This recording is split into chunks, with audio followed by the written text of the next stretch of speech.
Ladies and gentlemen, can I have your attention, please? Can I please have your attention? Quiet on the floor, please. Quiet on the floor, please.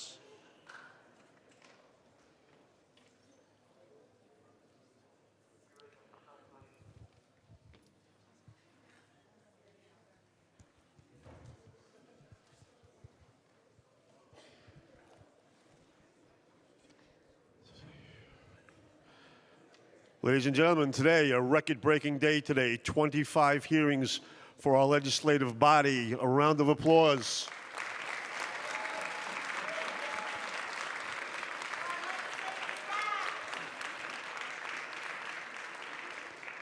Congratulations to our outgoing members. Round of applause, please.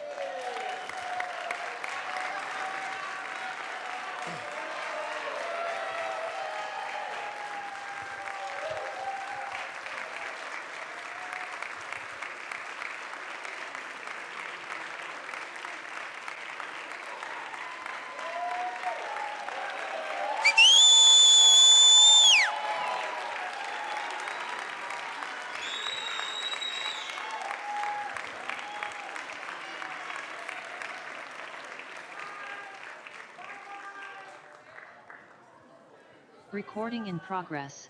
Ladies and gentlemen, for the last time this year, we will start our stated meeting. At this time, please place all electronic devices to vibrate. Madam Majority Leader, it's all yours.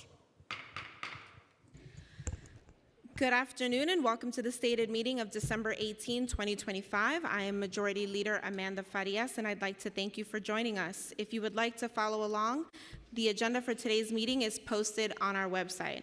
On behalf of the body, I welcome the members of the public who have joined us today. During stated meetings, only members of the council may speak. Members of the public shall remain silent. If you wish to express your support of any remarks, you may make the silent approval gesture. I want to remind my colleagues that decorum is to be respected at all times. Insulting each other is not appropriate. All remarks are to be addressed to the chair and members shall not speak unless recognized by the chair. It is essential that even if we disagree, we treat each other with respect. Please join us for the Pledge of Allegiance.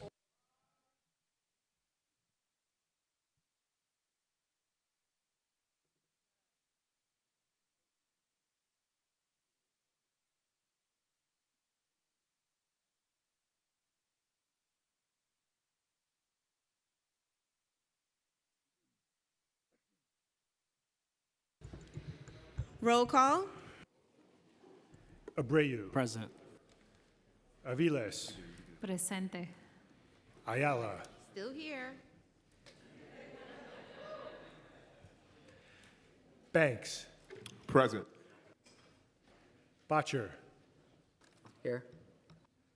Brannon. For the last time, I'm here. Brewer. Here. Brooks Powers. Present. Caban. Present. Carr. De La Rosa. Here. Dinowitz. Here. Epstein. Felder. Here, and not Jaeger.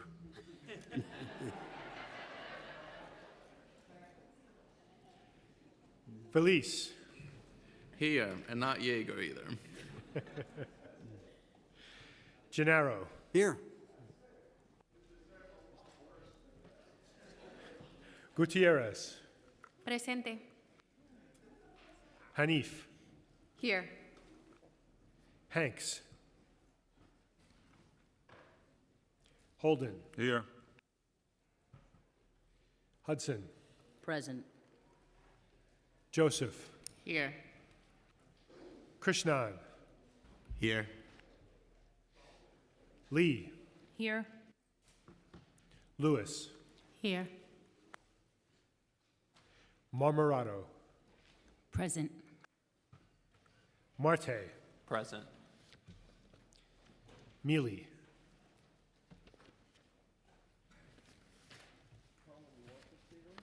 Menon. Here. Morano. Here. Moya. Present. Narcisse. Present. Nurse. Osei. Present. Palladino. Here. Powers. I'm here. Wrestler. Here. Riley. Present. Salam. Present. Salamanca. Present. Sanchez. Present. Shulman. Here. Stevens. Here. Ung. Vernikoff.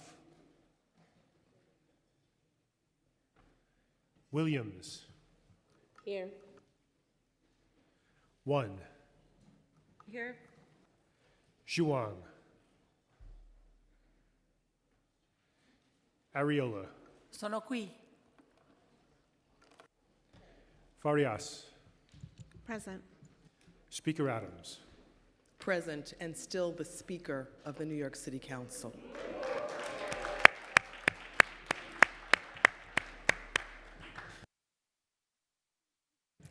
Thank you. We will now have today's invocation, which will be delivered by Reverend Richard Hogan, Senior Pastor of Divine Deliverance Ministries, which is located at 122-13 Guy R. Brewer Boulevard in Queens.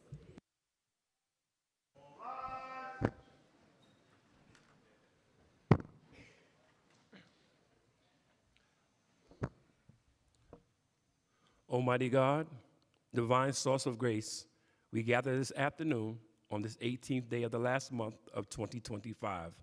With 13 days left, and this being the last stated meeting of the year, we offer thanks for the milestones reached, the challenges overcome, and the steadfast dedication of the City Council members and their staff. Standing at the threshold of a new year and looking back on all we have journeyed through to 2025, we ask that your peace, patience, and presence dwell with us. With the acts of hate taking place right now on our shores and abroad, we ask that you will go to places and touch the hearts of men. The Bible and Scripture tells us that blessed are the peacemakers, for they shall be called the sons of God. Our country is divided, but President Lincoln stated, the house divided against itself cannot and shall not stand. Help us, God. Watch over and protect those who are attacked and persecuted, and bring calm in the midst of hate, uncertainty, and chaos. As we face these difficult times, help these elected leaders to have the wisdom, strength, and vision to alleviate the problems and pain of their constituents, as each member of this body represents approximately 157 to 160,000 constituents. Continue to guide them as there is a significant responsibilities on a municipal scale. Representing these many people is equivalent to being a mayor of a mid-sized city in America, Savannah, Georgia, or Syracuse, New York. We've seen this body grow and do great things, from 35 members to 51 members. Psalms 51:10 says, create in me a clean heart and renew a right spirit within me. God, only you can give them the strength needed to perform this task. Grant them a vision of a unified city that empowers its people on every level, and may their choices transcend fear to build a just future. We ask for your protection over our first responders and all that help this city to run effectively as it does. Lord, we thank you for you to allow the unity to flow through the 5 boroughs and then to the 50 states. Let it start here in New York and in these chambers. We pray for these elected leaders who hold an office of trust, that they will be granted the wisdom to govern among the conflicting interests and complex issues of this time. We pray for our mayor-elect, and also this Assembly Council, asking that you would help them lead with humility, never with pride, and by your wisdom, never by personal opinion. Grant them that they will faithfully perform their duties for the benefit of all citizens, especially the most vulnerable. We pause to acknowledge your faithfulness of every day. The believers here, we thank you for how you grant us peace and life that you have given us. This being the last month of the year, the 12th month. 12 in biblical terms means government and order. In scriptures and life, we find the number 12 all around us each and every day. When we look at the clock, the number there is 12. There are 12 disciples, 12 months in a year. 12 midnight starts today. 12 noon is lunchtime. 12 inches in a foot and 12 ribs in our body. 12 grades before we complete grades to go to college. 12 years we live before we become teenagers, and 12-step programs for those who are in need. 12 is always present. The letter 12 is left. The 12th letter of the alphabet is L, which stands for live, love, and leaders. Let these leaders live, love, and let them lead. So as we close this 12th month, let there be order in the city and abroad, and let it be started with these members. As this speaker leaves this part of her life, enter into another one, continue to bless those that stood by her, that helped to fight to make things better. All of these distinguished leaders in this place, you have different steps and order their steps to go places. For the Bible said the steps of a good man are ordered by the Lord. Let the council's calling at this time in 2025 be a shining light and vessels of blessings for the city in the year to come. Bless Speaker Adams and all that helped her, because she truly has been a blessing with all of the help of all these distinguished leaders. Bless them, bless their families, and God bless America. Let all God's people say, amen.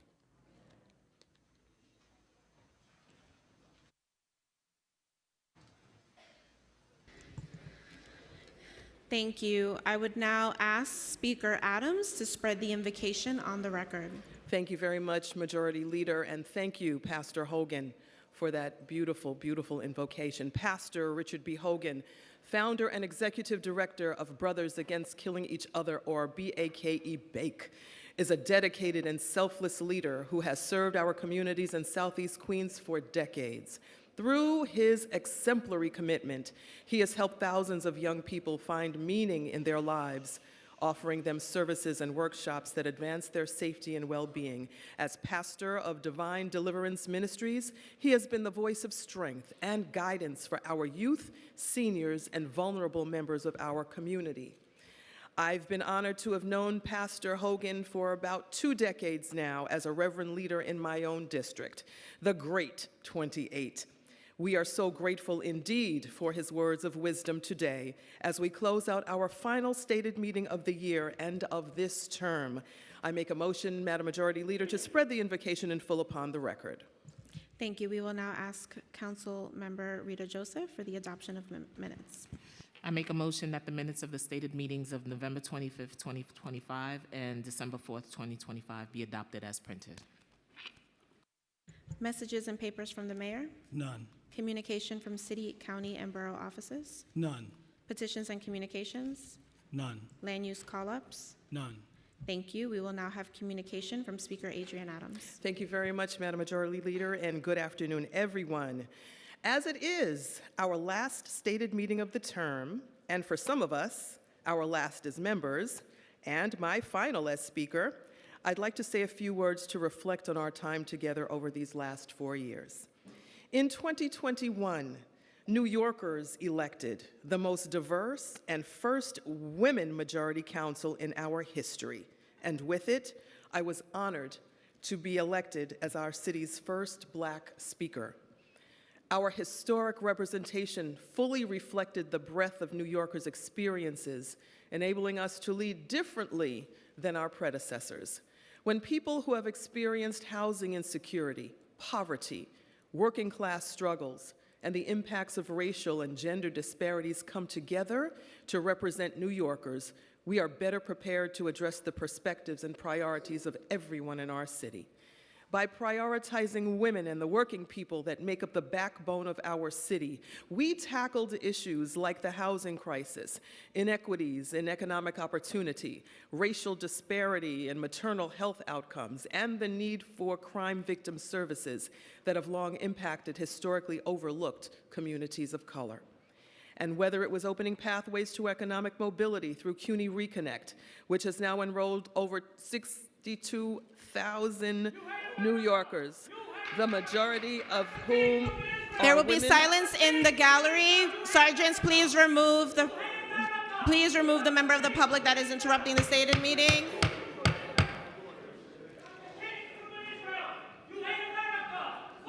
There will be silence from the gallery. This is the first and final warning. I will clear the gallery if there are any other interruptions during the stated meeting.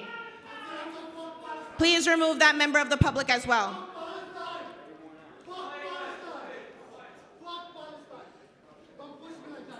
I will reiterate for those folks in the gallery and in the chamber, I will clear the gallery if there is another interruption.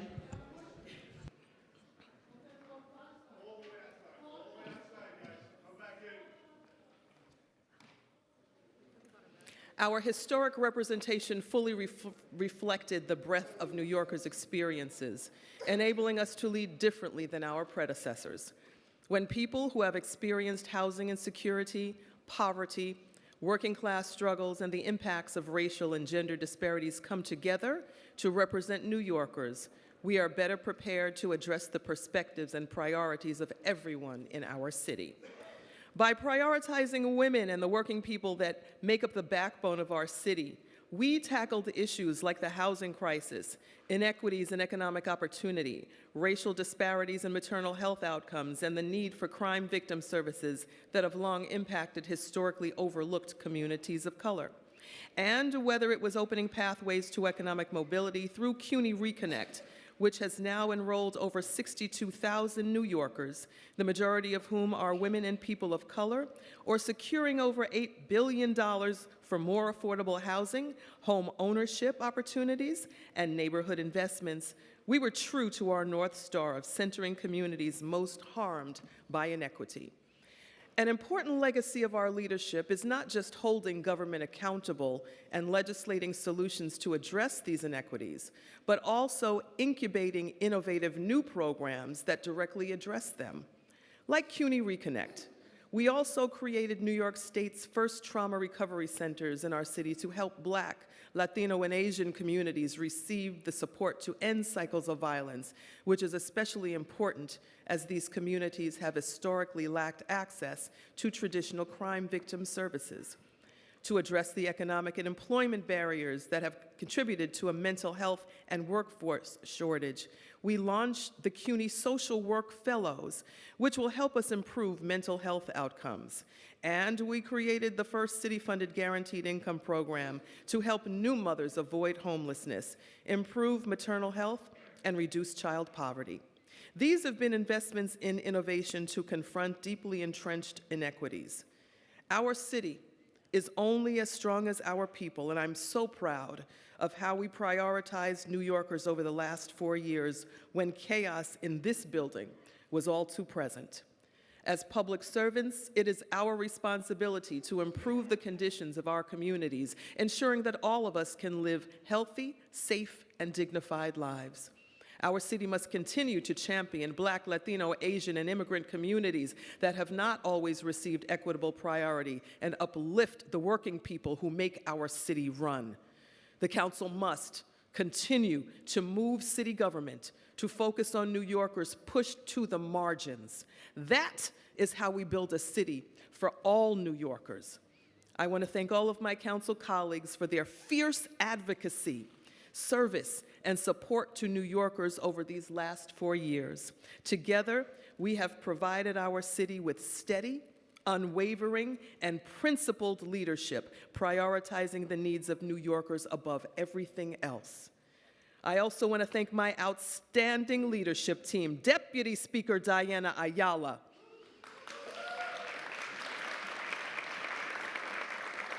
Majority Leader Amanda Farias, Majority Whip Sylvina Brooks Powers, and Council Members Justin Brannon, the General, Rafael Salamanca, Keith Powers, Sandra Ung, the Sage of New York City, Gail Brewer, and former Council Member Carlina Rivera. I also want to acknowledge my superior senior staff whose labor behind the scenes made our achievements possible and who were instrumental in the fight to protect our institution and its values. Super Chief Jeremy John.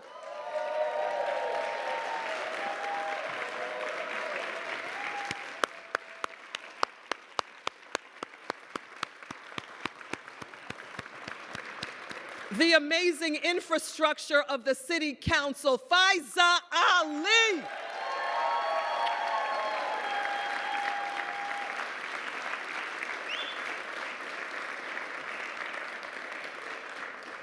The King of Comms, Mandela Jones. The amazing J. Cole. J. Cole. Megan Lynch.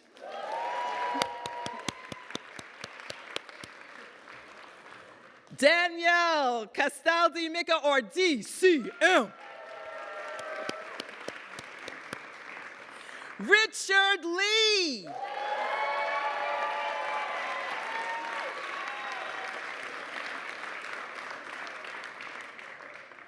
The gentleman of legislation, Jeff Baker.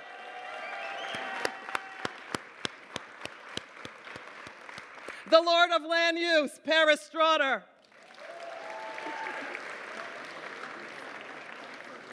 Kathleen Ahn.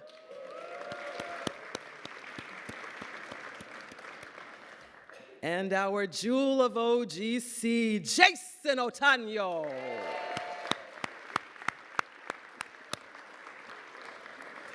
Thank you to every single member of the Council's superior central staff in every division, and the Council member staff who support New Yorkers in all corners, all districts, all constituents of our city. Let's give your staff a hand.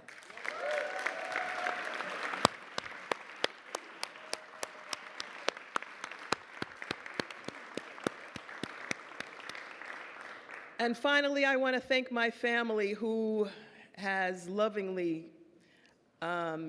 given me over to you all for almost a decade. My family members that are present here today.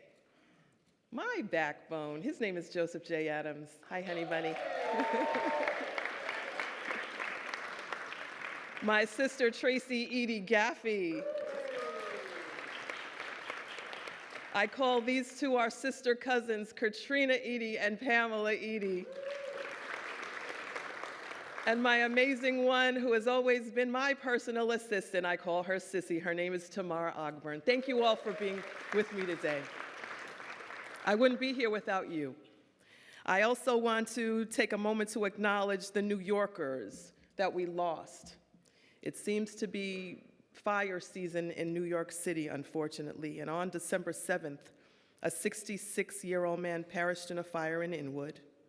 A few days later, on December 12th, a 62-year-old man perished in a fatal fire in Van Nest. That same day, an 83-year-old woman died in a fire in her Upper West Side apartment. And yesterday, we lost a New Yorker to a fatal fire in Astoria. This morning, we lost yet another New Yorker to a fatal fire in Jackson Heights. And I know, as is mine, our hearts are with all of their loved ones, family members, and neighbors who are grieving their unimaginable loss. As we see an increase in the usage of space heaters during this winter season, remember to keep them at least 3 feet away from combustible material. Never use extension cords for large appliances because they can overheat. Property owners are legally required to provide heat and hot water to tenants. If they're unresponsive, register a complaint by calling 311. Last Monday, a 42-year-old man fell to his death on a construction site in the Dutch Kill section of Long Island City. All workers deserve to be safe on the job, and my thoughts are with his colleagues, his family, his friends, his loved ones. December 16th was Bangladesh Victory Day, which commemorates the independence of Bangladesh and the enduring fight for freedom. On this day, we honor the history, culture, and contributions of our Bangladeshi communities. Hanukkah, which concludes Monday evening, teaches us about spreading light, especially after the horrific anti-Semitic attack that took place at a Hanukkah event in Sydney, Australia. Let us continue to carry the light of this Hanukkah season into our daily lives. I can only imagine the fear and pain the Jewish people around the world here in our city are feeling. Violence against any of us threatens all of us, and we must denounce hate in all of its forms, including anti-Semitism, Islamophobia, and we must work together to prevent violence before it ever occurs. I sincerely wish all Jewish New Yorkers who are gathering this week a safe and meaningful Hanukkah. December 25th is Christmas, and Kwanzaa will be celebrated between December 26th and January 1st. I hope everyone has a safe and warm holiday season and a wonderful new year with your loved ones. Next, I want to wish a happy birthday to Carmen De La Rosa, whose birthday is on Christmas Day, our Christmas baby. And Council Member Simcha Felder, who will be celebrating on the 30th. Happy birthday, Simcha. Now let's move on to our stated agenda. First, we'll vote on the following land use items. Herkimer Williams, an application to facilitate the development of 4 new mixed-use buildings, including approximately 988 affordable residential units, commercial space, light industrial space, and open space in Councilmember Sandy Nurse's district. The council is modifying the application to add MIH option 3. 2941 through 2153 Pacific Street, Article 11, an application to facilitate the rehabilitation of a 4-story building with approximately 24 home ownership cooperative units in Councilmember Mealy's district. 18-15 Francis Lewis Boulevard Commercial Overlay, a private application to amend the zoning map to bring a medical office building into compliance in Councilmember Vicky Palladino's district. MTA 125th and Lexington rezoning, an application to create a new sub-district within special 125th Street and Transit land use districts in Deputy Speaker Diana Ayala's district in order to facilitate the development of a new mixed-use building with 648 housing units, 171 of which will be affordable under MIH Option 1. Resolution 1109, sponsored by Councilmember Rafael Salamanca, will authorize OTI to extend the franchise allowing for the installation, operation, and maintenance of public communication structures. Resolution 1157, also sponsored by Councilmember Salamanca, will authorize DOT to enter into a franchise for the installation, operation, and maintenance of coordinated street furniture. Next, we'll vote on the following finance items. Introduction 1427, sponsored by Councilmember Justin Brannan, would establish the Coney Island Business Improvement District. Preconsidered introduction, sponsored by Councilmember Brannan, would permanently extend the deadline for the submission of the preliminary mayor's management report in years following the election of a mayor. The bill would also extend other preliminary budget deadlines pertaining to the preparation of the fiscal year 2027 budget. Preconsidered resolution sponsored by Councilmember Brannan, approving the new designation and changes in the designation of certain organizations to receive funding in the expense budget. Preconsidered resolution sponsored by Councilmember Brannan, approving a modification pursuant to Section 107 of the New York City Charter. Preconsidered resolutions sponsored by Councilmember Brannan would establish Article 11 tax exemptions for buildings in the districts of Councilmember Aviles, Carr, Hudson, Salamanca, and Stevens, and in Article 5, tax exemption for one building in Councilmember Salam's district.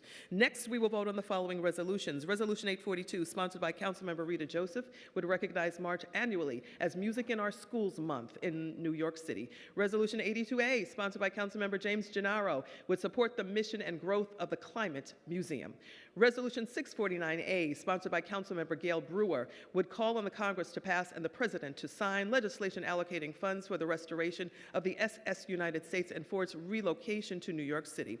Thank you to our staff members Dirk Spencer and Regina Paul. Pre-considered resolution sponsored by Public Advocate Jumani Williams and Councilmember Keith Powers, celebrating the New York Knicks in a spectacular win of the 2025 Emirates NBA Cup Championship. Thank you to our staff member Regina Paul. Resolution 499, sponsored by Councilmember Joseph, would call on the United States Congress to pass and the President to sign the Protecting Consumers from Deception AI Act. Resolution 500, sponsored by Councilmember Joseph, would call on the New York State Legislature to introduce and pass, and the Governor to sign the New York State College Safety Act. Thank you once again to our staff member, Regina Paul. Resolution 1061A, sponsored by Majority Leader Amanda Farias, would call on the New York State Legislature to pass and the Governor to sign legislation requiring pain management options to be offered to patients undergoing in-office gynecological procedures. Thank you to our staff members Joshua Newman, Christopher Pepe, and Sarah Sucher. Resolution 734A, also sponsored by Councilmember Brewer, would call on the Governor to sign S-8415, A-8871, known as the Prison Reform Omnibus Bill. Thank you to our staff members Jeremy Whiteman and Natalie Meltzer. Today we'll vote on the following legislation. Pre-considered introduction, sponsored by Councilmember Shauna Abreu, would co-name 77 thoroughfares and public places. Thank you to our staff members Christopher Sartori and Patrick Mulvihill. Introduction 403A, sponsored by Public Advocate Jumani Williams, would require the Department of Environmental Protection to report annually on the inspection, cleanup, and maintenance of catch basins in each community district. The bill would also require DEP to inspect catch basins and resolve clogs within 8 business days of inspection or receipt of a complaint. Thank you to our staff member Sierra Townsend. Introduction 1279B, sponsored by Deputy Speaker Diana Ayala, would limit rules issued by the Department of Sanitation prohibiting supplemental sanitation service providers from placing refuse or recycling by public litter baskets, and further requiring supplemental sanitation services providers to set material out for collection by DSNY in rigid receptacles with tight-fitting lids. Thank you to our staff member Morgan Barrett. Introduction 987A, sponsored by Councilmember Rita Joseph, would require the DOE to establish a pilot program to develop and distribute educational materials regarding the reduction of surplus food in public schools. Thank you to our staff members Katie Salina, Chloe Rivera, and Alejandro Carvajal. Introduction 1169A, sponsored by Councilmember Oswald Feliz, would require syringe service programs to give participants guidance on safe disposal, provide information about nearby disposal sites, offer portable disposal containers, and require DOHMH to collect discarded needles in public spaces. Thank you to our staff member Sarah Sucher. Introduction 868A, sponsored by Councilmember Feliz, would prohibit programs from distributing syringes or needles in or within 50 feet of playgrounds and on or adjacent to school premises. Thank you to our staff member Sarah Sucher. Introduction 1452A, sponsored by Minority Leader Joanne Ariola, would require the fire department to provide notice to employees of any PPE known to contain PFAS. By 2028, FDNY would be required to provide employees with equipment that does not contain PFAS at or above established hazardous levels. Introduction 1453A, sponsored by Minority Leader Ariola, would require FDNY to establish a program to exchange and dispose of equipment that contains PFAS. Thank you to our staff member Josh Kingsley. Introduction 142A, sponsored by Majority Whip Sylvina Brooks Powers, would require the DOE to issue a biannual report regarding students' access to the internet and electronic devices at home and students' use of virtual learning. Introduction 1359A, sponsored by Councilmember Joseph, would require DOE to report annually on manifestation determination reviews conducted for students with disabilities. Introduction 1360A, also sponsored by Councilmember Joseph, would require the NYPD to develop materials regarding their youth programs and provide them to the DOE, which would distribute them to schools. Thank you to our staff member Alejandro Carvajal. Introduction 472A, sponsored by Councilmember Natasha Williams, would require borough presidents to provide equal employment opportunity trainings to community board members and staff. Thank you to our staff members, Johari Melnick Frazier. Introduction 1350A, also sponsored by Majority Leader Amanda Farias, would require SBS to provide loan readiness resources to help small businesses prepare for the lending process and understand the services offered by community development financial institutions. Thank you to our staff member, Luciano Hamel. Introduction 1401A, sponsored by Councilmember Yusuf Salam, would allow city agencies to request voluntary disclosures from bidders on city contracts about their efforts to identify and address labor and human rights risks. Thank you to our staff members Alex Polinoff and Alex Yablon. Introduction 479A, also sponsored by Councilmember Julie Won, would require the city chief procurement officer to establish standards and procedures for contractors to determine the existence of conflicts of interest and misconduct concerning city contracts valued over $100,000. Thank you to our staff members Alex Polinoff and Alex Yablon. Introduction 1149A, sponsored by Majority Leader Farias, would require language accessibility at both city-owned ferry terminals and contracted ferry service landings. Introduction 1121A, sponsored by Majority Leader Farias, would expand eligibility for reduced-cost ferry service to include middle school students. Thank you to our staff members Alex Polinoff and William Hongacht. Introduction 1229A, sponsored by Minority Leader Ariola, would require monthly reports from the FDNY on the average number of EMS units available each day to respond to medical emergencies. Introduction 1140A, sponsored by Minority Leader Ariola, would require the FDNY to report annually on information related to firehouse and EMS assets that are not included in existing capital asset reporting. Thank you to our staff member Josh Kingsley. Introduction 1366A, also sponsored by Council Member Salam, would require the Department of Social Services to create web forms for any applications that must be completed to apply for benefits and services through DSS. Thank you to our staff member Aminta Kilawan. Introduction 1490B, sponsored by Councilmember Pirina Sanchez, would bring the New York City Energy Conservation Code up to date with the state's 2025 version. Thank you to our staff members Austin Malone, Billy Eck, Natasha Bynum, and Sierra Townsend. Introduction 571A, also sponsored by Councilmember Brewer, would require HPD to conduct and publish a study on the feasibility of building affordable housing on Ward's Island. Thank you to our staff member Sierra Townsend. Introduction 1066A, sponsored by Councilmember Williams, would require the Office of Technology and Innovation to conduct a study and publish a report on the impacts of algorithmic tools and automated employment decision tools on civil service employees. Thank you to our staff member Rie Ogasawara. Introduction 1346A, sponsored by Majority Whip Brooks Powers, would require the DOE to study the licensed and unlicensed vans that make up New York City's commuter van industry. Thank you to our staff members Margaret Lyford and Mark Chen.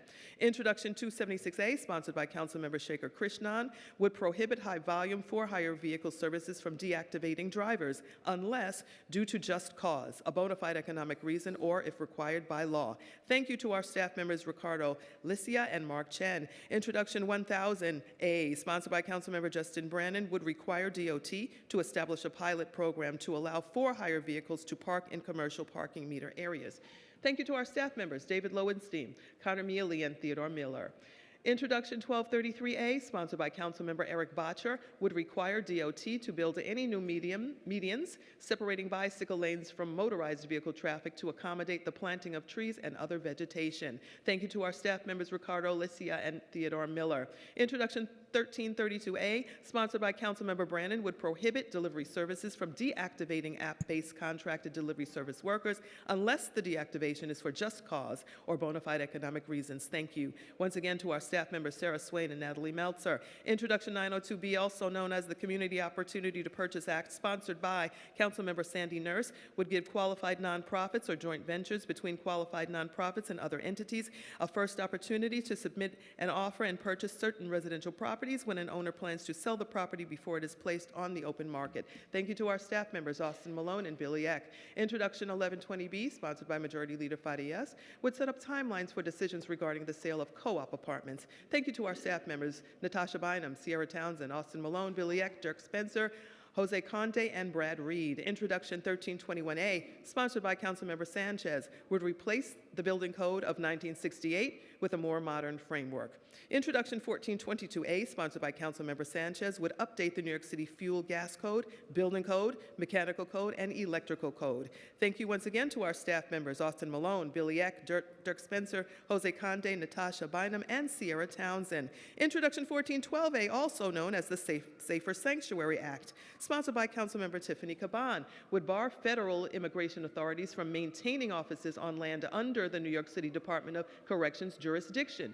It would also amend the city's sanctuary laws to account for current federal immigration enforcement practices. Thank you to our staff members, Natalie Kata, Rebecca Barilla, and Nicholas Wadzowski. Introduction 1237A, sponsored by Councilmember Felice, would require the NYPD to report data on all criminal complaints and arrests. Thank you once again to our staff member, Josh Kingsley. Introduction 1460A, sponsored by Councilmember Brewer, would require the NYPD to adopt adopt a written policy regarding access to encrypted radio channels. Thank you to our staff member, Jeremy Whiteman. Introduction 125A, sponsored by Deputy Speaker Ayala, would require that in most circumstances, the NYPD must obtain the consent of a parent, legal guardian, or attorney before collecting a DNA sample from a minor. Thank you to our staff member, Jeremy Whiteman. Introduction 1451A, sponsored by myself, would require the NYPD to provide designated CCRB employees with direct access to footage recorded by officer body-worn cameras for the purpose of investigating and prosecuting allegations of police misconduct. Thank you once again to our staff member, Josh Kingsley. Introduction 1391A, also known as the Alan Etienne Safety and Security Act, also sponsored by me, would direct security guard employers to provide their employees with minimum wage, paid vacation time, and supplemental benefits. This legislation was inspired by the heroic efforts of Alan Etienne, a 32BJ security guard who was fatally shot by a gunman in the lobby of 345 Park Avenue this summer. Thank you once again to our staff members, Sarah Swain, Natalie Meltzer, and Rachel Cordero.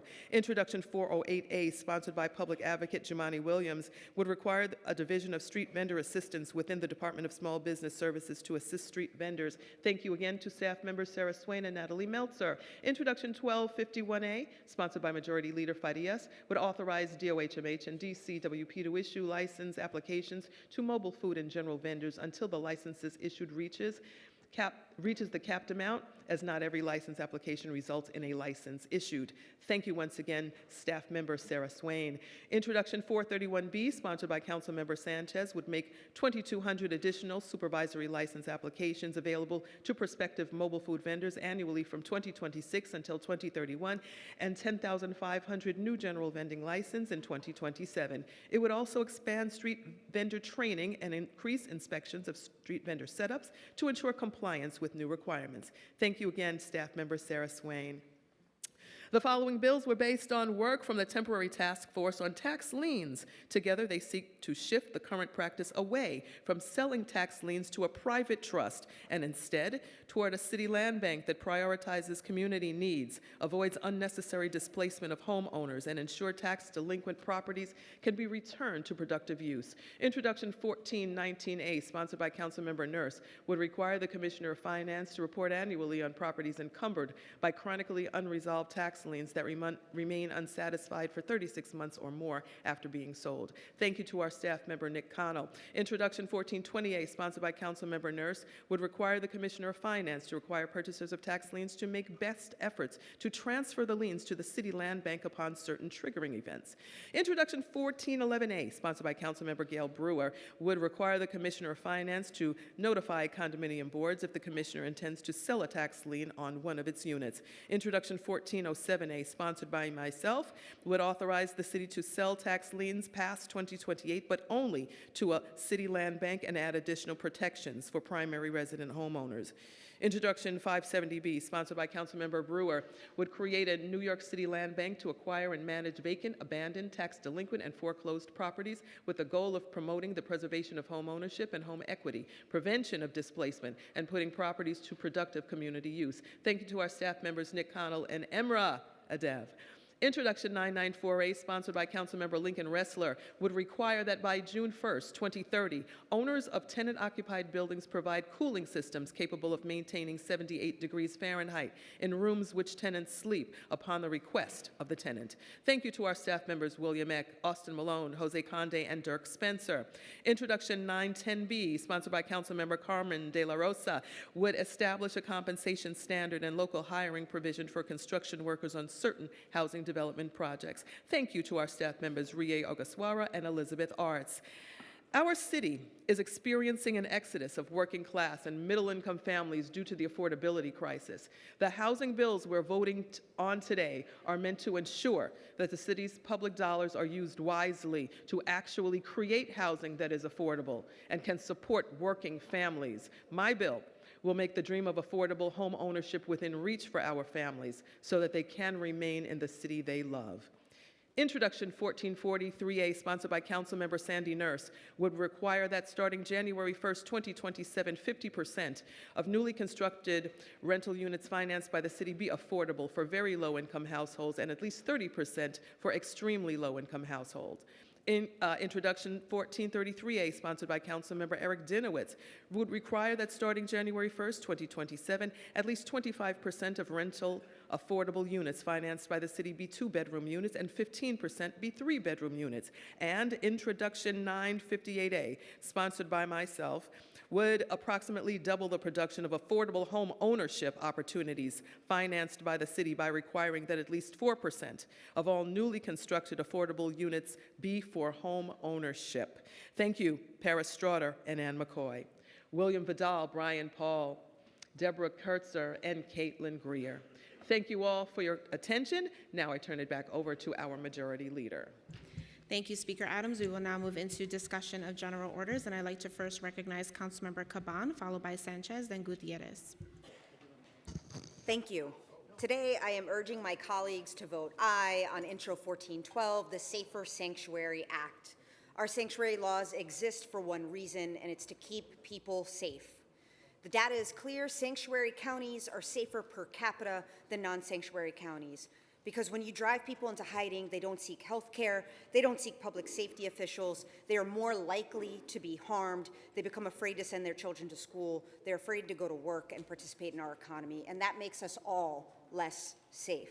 Under the Trump administration, federal agencies that usually have nothing to do with immigration enforcement are suddenly being turned into tools of fear.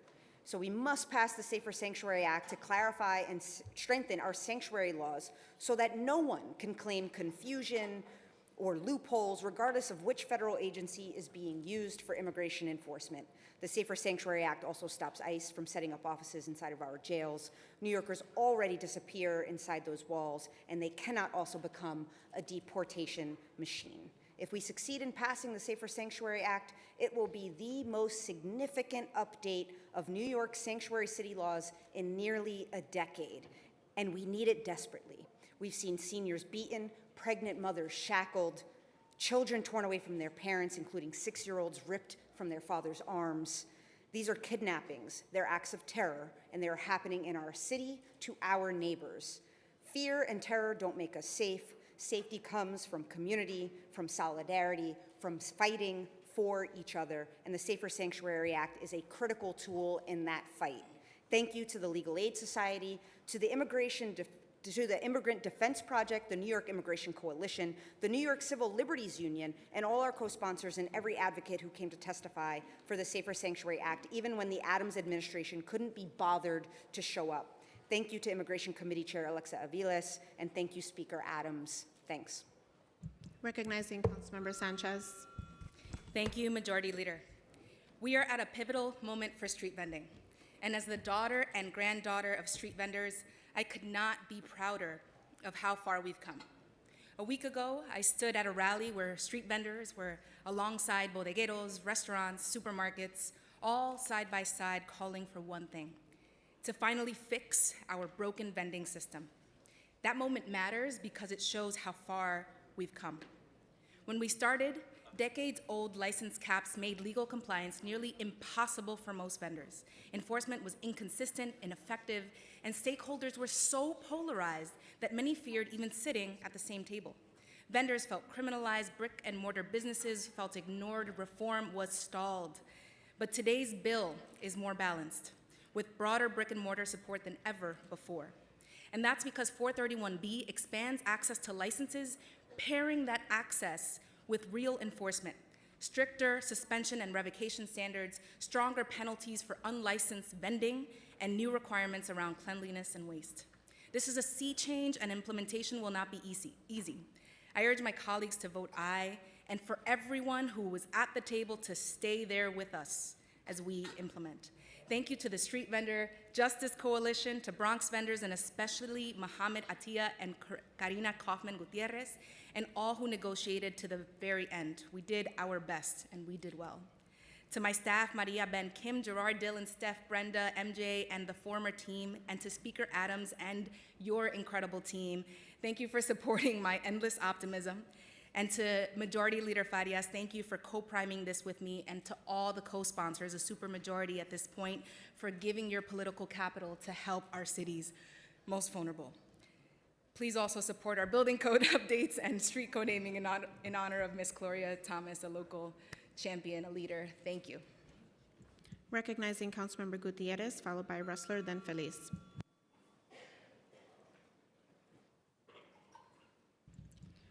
Passing on Councilmember Gutierrez, recognizing Councilmember Ressler.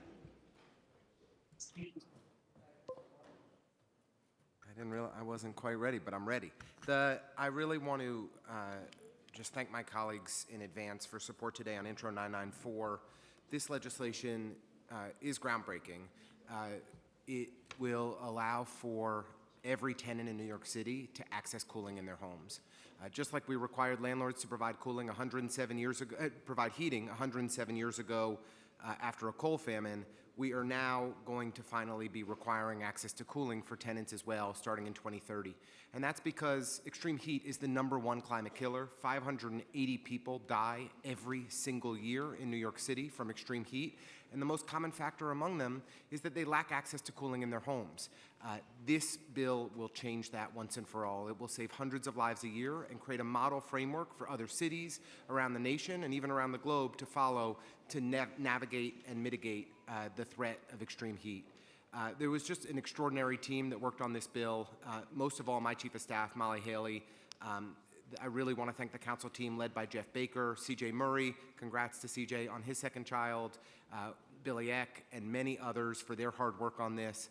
And from the administration, there was just a really special partnership where people worked harder than I could have ever imagined to get this bill done and get the environmental review done. And so I really want to thank my friend Ahmed Tagani for clearing his schedule and laser focusing on this, bringing HPD resources to bear to make this happen. The team at Maki J, led by Elijah Hutchison and his Deputy Executive Director, Paul Lozito, were phenomenal, as was our Chief Climate Officer, Rid Agarwal, who is a huge champion of this bill. The folks in the Environmental Law Unit, especially Chris Rio, who's a constituent and is wonderful, they just did great work here, and I'm immensely grateful for how hard they worked to make this bill possible. This was a bit of an emotional roller coaster. I didn't think this bill was going to get done multiple times over the last few weeks, but it was the hard work of everybody who contributed that made it happen, and I'm really appreciative. This bill is going to save a lot of lives. Thank you all so much. Recognizing Councilmember Feliz, followed by Morano, then Banks. Thank you. Proud of many bills that we're voting on today, including 3 of my bills, 1 related to police data transparency and 2 related to syringe distribution programs. On the police bill, we've made a lot of progress on the issue of safety. Shootings are down, homicides are down. This is good. And it's also good that we have data related to these numbers. It's also important, however, that we analyze information related to the resolution of these cases so that we can know whether some issues so that we can know which cases are being resolved, which cases are not being resolved, and so that we can know which issues need more attention and resources. And this bill will help us do exactly that. On the 2 syringe bills, our mobile syringe distribution programs are life-saving. I have many of them in my district, and I see their work on a daily basis. These programs are literally life-saving. They ensure that those with drug addiction challenges get resources and the help that they need, including clean syringes. Life-saving programs, but we must make sure that we execute them the right way. My bill will help do that by requiring that syringe distributions be conducted at least 50 feet from children's playgrounds and schools, to help ensure that youth syringes do not end up in places where children are at. Youth syringes, as we know, can lead to many challenges, including lack of access to those playgrounds. Even worse, it can lead to a tragedy. My bill will also ensure that disposal containers be provided so that youth syringes can be disposed of in a safe way. This is a very complex issue. These bills are not going to fully resolve the problem, but they are an important step. So I encourage everybody to support them. Thank you so much. Recognizing Councilmember Morano. Thank you, Madam Majority Leader. I wanted to take a moment during general orders to speak about 2 street co-namings that'll be coming before the council today, both of which mean a great deal to me personally, and even more to the Tottenville community that I represent. I've never spoken during general orders for a street naming before, and I realize on a long meeting where we're setting records for passing legislation, a lot of people may get frustrated with that, but these 2 are different.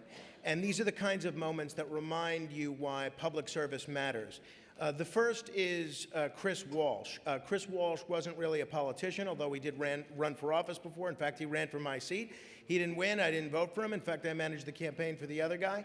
But he wasn't looking for recognition. He was someone who quietly devoted decades of his life to Staten Island and to New York City, especially to youth and adult sports on the South Shore. He was a lifelong member of the Department of Sanitation, but for generations, what really made him known and famous to everybody was if you played softball or football in Tottenville, chances are you did so on a field that Chris Walsh cared for. He cut the grass, he fixed the drainage, he lined the fields, he made sure those spaces were safe, dignified, and worthy of the people using them. He built community the old-fashioned way by showing up day after day, and even while battling cancer, he remained generous and encouraging.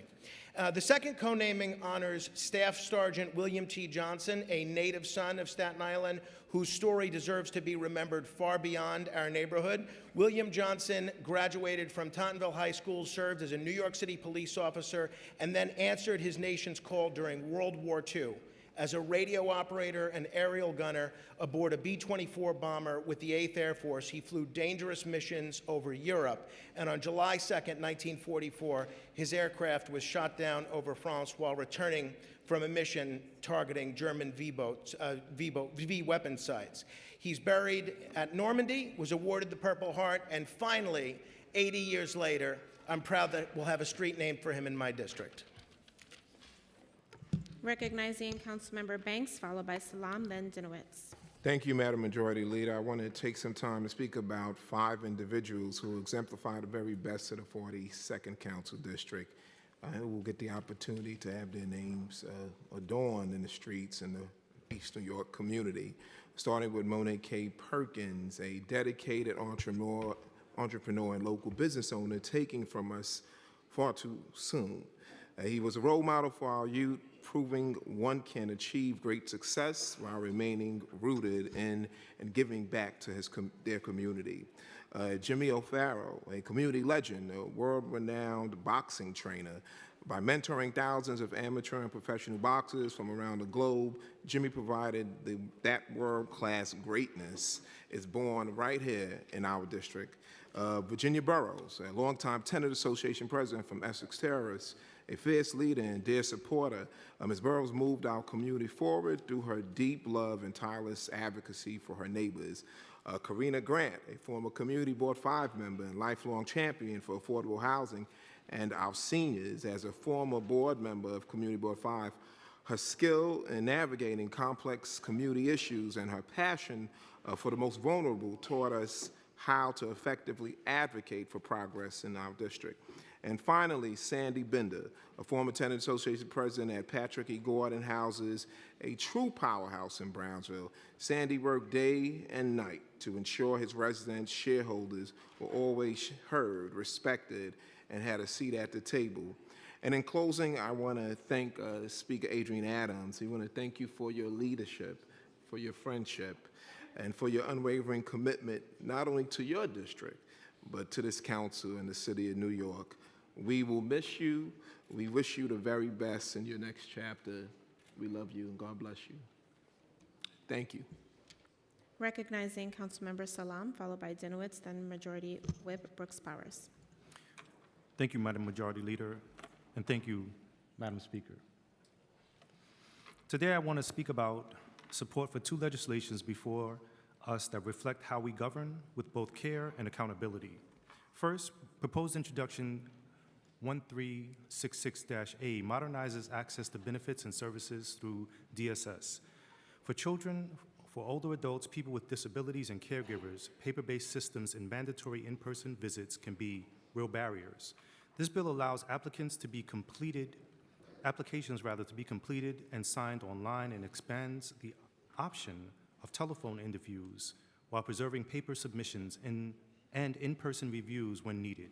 Just as important, it includes clear safeguards. DSS can still require in-person interviews to prevent fraud, to address domestic violence, or to respond to unsafe conditions. This is access with protection built in. Second, proposed introduction 1401-A strengthens transparency in city procurement by allowing agencies to request voluntary labor and human rights disclosures from bidders. Based on European Union's Corporate Sustainability Due Diligence Directive, this disclosure helps identify risks like child labor, forced labor, wage theft, and unsafe working conditions, which in most extreme cases can be linked to crimes against humanity, deep within the global supply chains. These disclosures are voluntary and cannot be used to deem a bidder non-responsible and cannot be the sole basis for contract decisions. This is about awareness, not punishment. Together, these bills expand access, they increase transparency, and they protect the city and its residents. I urge my colleagues to vote A, and thank you. Recognizing Councilmember Dinowitz. Thank you, Madam Majority Leader. Today we're voting on a bill that answers the question, who are we actually building housing for? For too long, our affordable housing system has measured success almost entirely by the number of units produced without asking whether those units reflect the real needs of New Yorkers. It often seems like HPD wants to build units, but I want to house people. And right now, city-funded housing overwhelmingly prioritizes studios and one-bedroom apartments. In fact, current term sheets encourage developments where as much as 70% of the units fall into those categories. That approach may boost unit counts, but it ignores the lived reality of families across our city. It's families with children and even multi-generational households. The consequences are clear. Families with young children are leaving New York City at alarming rates, and roughly 70% of people in our shelter system are members of homeless families. When we fail to build housing that families can actually live in, we push them out, or worse, push them into crisis. Intro 1433 responds directly to that reality.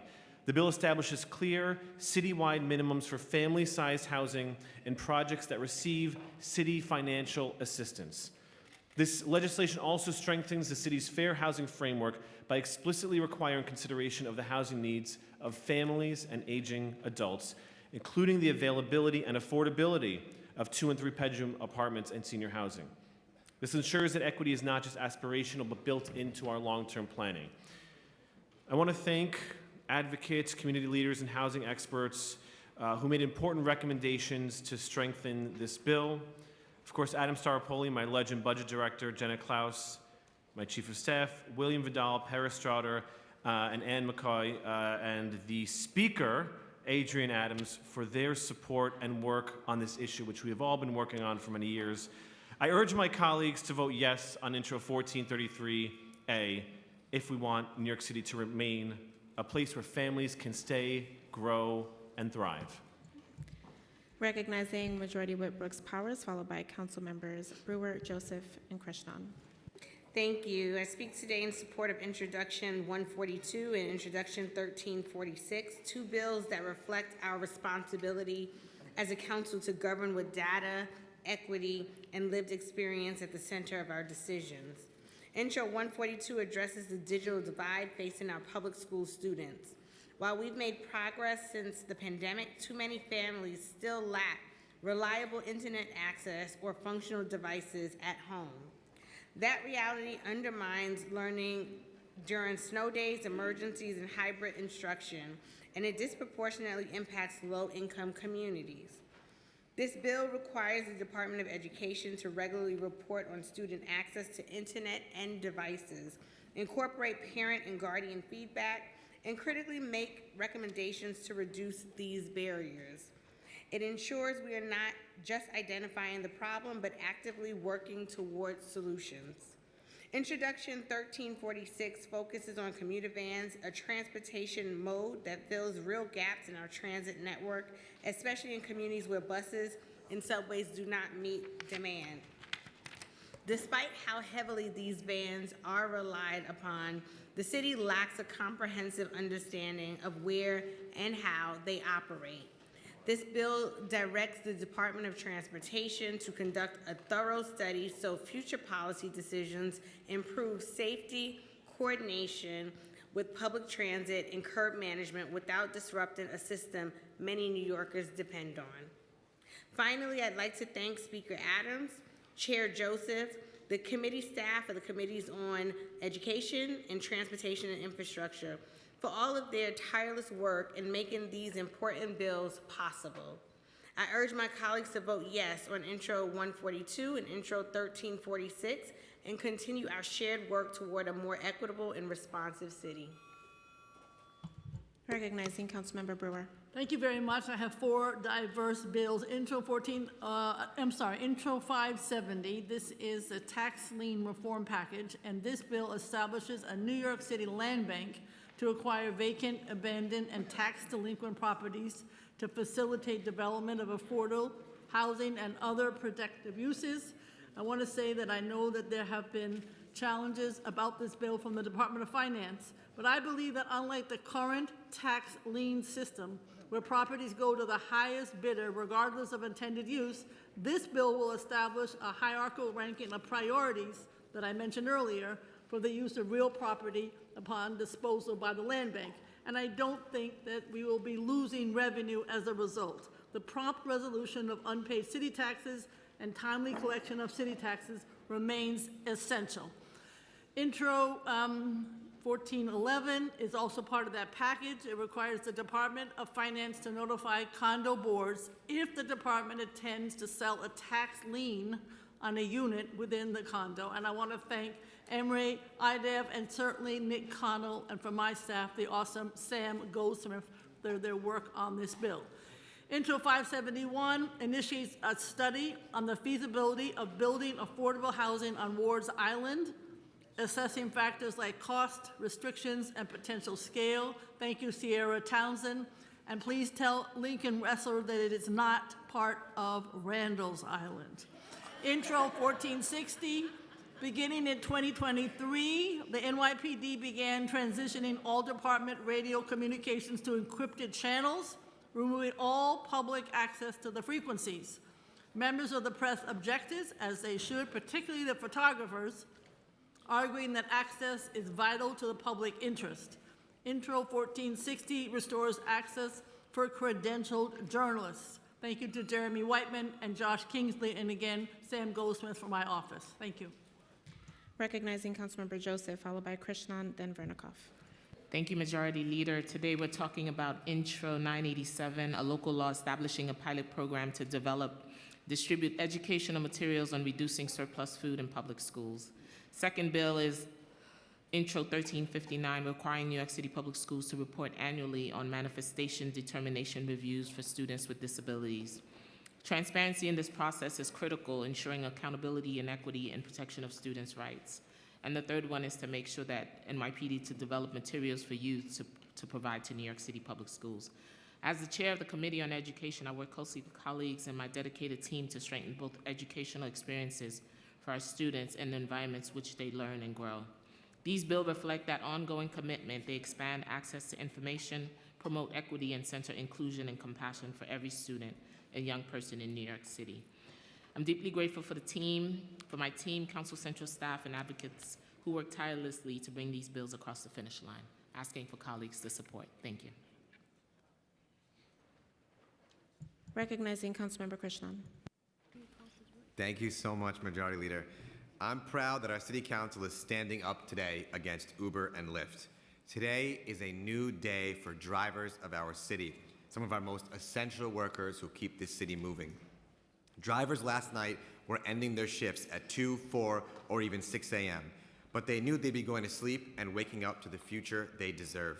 They knew that when the City Council clocked in today, this morning, they would finally, as drivers, have the job protections that they truly deserve, have long deserved. They would finally have notice, just cause, and appeal system if they had been fired. Today, our New York City Council is standing up against billion-dollar corporations. We are taking back the power from Uber and Lyft and returning it to where it belongs, with drivers. The fact of the matter is, every worker in New York City deserves dignity, the right to notice, an explanation as to why they've been fired, and an opportunity to make their case. But in a matter of seconds right now, Uber and Lyft can strip the livelihood of drivers, most of whom are immigrants and people of color. And most of them, 90% of them, will never be put back on the app. They lose their job permanently. And then they have no way to pay off the $30,000 in car loans they took out to start driving. Soon enough, they won't be able to put food on the dinner table, and their families are devastated. But my bill, Intro 276 with the New York Taxi Workers Alliance, puts an end to these unfair and unjust firings, giving workers notice, just cause, and an appeals process. No longer are Uber and Lyft the judge, jury, and prosecutor in these cases. This is about due process for drivers. I am proud that this council is championing this bill and starting a nationwide movement to end unfair firings of app-based drivers, to hold corporations accountable that are spreading fear about what's happening with this bill, fear about drivers, because that's all they know, because they are afraid of what happens when workers rise up and have power. We are proving once again that this is a council that stands up for workers and is committed to making New York City a city for working families. I want to thank Speaker Adams for her leadership in bringing this bill up for a vote. I want to thank the New York Taxi Workers Alliance. You all inspire me every day. We have fought together, side by side, from a medallion crisis in front of City Hall to right now to end unjust firings. To Executive Director Baidevi Desai, and of course to my staff, Chanel, Victoria, and Hunter, for their work, and to committee staff, Mark Shannon, Theodore Miller, Kevin Kantowski, John Basile, Brad Reed, Audrey Sun, and CJ Councilmember, Murray. your time has We will expired. stand up for workers today. Thank you. Recognizing Councilmember Vernikoff. Thank you. Today, this council is voting on Introduction 902B, COPA, which would compel property owners to offer their properties to nonprofits before being able to put it on the market. That means, with some exceptions, property owners would no longer be able to choose how to dispose of their property. This is an unacceptable, state-imposed, and potentially illegal intrusion into our private property rights. It is a stunning example of government overreach and communist agenda that has found its way to New York City, being pushed under the guise of helping the poor and the underprivileged, but in reality only harming them. COPA will not only make housing less affordable, decrease property values, and make it harder to buy and sell property, but it also raises serious constitutional issues, including but not limited to a violation of our due process, an unconstitutional taking, an unconstitutional restriction on commercial speech, an imposition of excessive fines, and much, much more. I urge my colleagues to vote no on this terrible and likely unconstitutional bill. Thank you. Recognizing Councilmember One, followed by Mealy, the nurse. Thank you so much, Majority Leader. Today we're voting on my bill, Intro 479A, which strengthens oversight of city contracts valued at $100,000 or more by requiring contractors to identify, certify, and report conflict of interest and serious misconduct. This bill is important given the repeated corruption and procurement scandals that we have witnessed as New Yorkers and as legislators under the current mayoral administration, including high-profile cases of fraud, abuse within our contracting system. These incidents have exposed gaps in our oversight and undermined public trust and put taxpayer dollars at risk at minimum of millions and millions of dollars. Intro 479A closes the gaps by requiring the city procurement officer, in consultation with the Conflict of Interest Board and the Department of Investigation, to establish clear, standardized procedures contractors must use to detect conflict of interest and misconduct involving their employees and subcontractors. Contractors must certify compliance and promptly notify the city if problems arise. This legislation strengthens accountability, protects the integrity of our procurement process, and helps the city contracts serve the public interest, not private gain. This was inspired by countless hearings that many of you have partnered with me on, especially the Parks Department and NYCHA as well, where we had so many contractors that have been flagged for corruption, from wage theft to other embezzlements that have gone through our city's contracting process. So thank you to our senior legislative counsel, Alex Polinoff, policy analyst Alex Yablon, financial analyst Owen Kotowski, for their work on the bill. And when the city passes this bill, I implore all of you to pass this bill, and I look forward to seeing much better procurement in our city so that we're using our taxpayer dollars in the right way. Thank you so much. Recognizing Councilmember Mealy. I just would like to ask my colleagues to vote no on 902B, and I concur with my colleague Vernikoff in regards to we should not have the city government telling us who we could purchase or sell our own property to. This I know is a violation no matter what way we put this. If you buy your own home, blood, sweat, and tears, and now the city gonna tell you who you could sell your own property to is absurd. And I hope my colleagues understand this.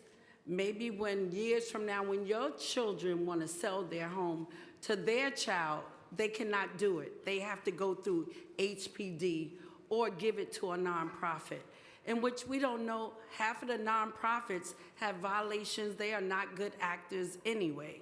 So I just hope my colleagues will vote no on that. And I hope my colleagues will vote no on land use 414, in which is in my district. It has went through 4 council members, from Tracy Borland to myself, to Alika Ampry-Samuel, and now again, Councilmember Darlene Mealy, in which we gave them 40 years before, and now they're asking for 40 years again. And guess what? We gave the money back then. How many of our New Yorkers would love to not to pay taxes for 80 years? Think about that. Just because you know someone in finance or someone that's in the city, that should not be a requisite for you to get free for not paying taxes for 80 years. I hope my members vote no on this Article 414, in which they have not did anything to upgrade this property. Half of it is vacant, and no one knows who's really the owners. And I hope my colleagues think about this. Imagine 80 years with not paying taxes. Anyone. Thank you, Councilmember. When normal people Councilmember, are your losing their time has homes already for 2 expired. You are years out of order. not paying taxes, and we Councilmember. giving somebody 80 years. That's absurd. Sergeants, can and you please criminal. go mute her mic for, thank you so much. Your time has expired. Now recognizing Councilmember Nurse. Thank you, Majority Leader. I wasn't going to speak, but there were shots fired, so that's right. So today I'm putting forward bills for homeowners and tenants. The opposition to these bills coming from individuals who have done nothing for homeowners or tenants. My bills, intros 1419 and 1420, we are passing long overdue reforms to the lien sale that get rid of the opaque trust system and bring municipal debt collection back into public hands through a municipal land bank model that balances our budget while protecting homeowners. We're also voting on my bill, Intro 1443, to ensure that when we do spend our public dollars, we are building housing and producing homes for low-income families, which everybody in this room agrees are the #1 group leaving this city right now. Today, we're also voting on the Community Opportunity to Purchase Act, a landmark piece of social housing legislation that I inherited in September. COPA will give certified, vetted preservation buyers the first chance to buy buildings that are in physical distress, that are in city enforcement programs for very lengthy periods of time, and that have expiring affordability restrictions. This is creating a program that will protect tenants and preserve permanently affordable homes. I ask all of my colleagues to do their reading before they come to vote on bills. Make sure you know what you're talking about. This bill does not impact homeowners with 5 or less units. Some people wanted that, but we didn't get that. What we have before us is a bill that achieves as much consensus from as many stakeholders as possible, and I urge my colleagues to take a good look, and I ask for your support. Thank you. Recognizing Councilmember Palladino. In regard to what we're just talking about now, COPA, how wrong can a person be or a body of a government be when we start to take the individual rights away from the homeowner, whether it's a 2-family house, 3-family house, 4-family house, what does it matter? The fact is the person owns the home. They have the right to sell the home to whomever they please. The idea that we have to consult with the building department and give a 6-month period of time for someone else to make an offer is absolutely outrageous. And to say it's government overreach is 100% true.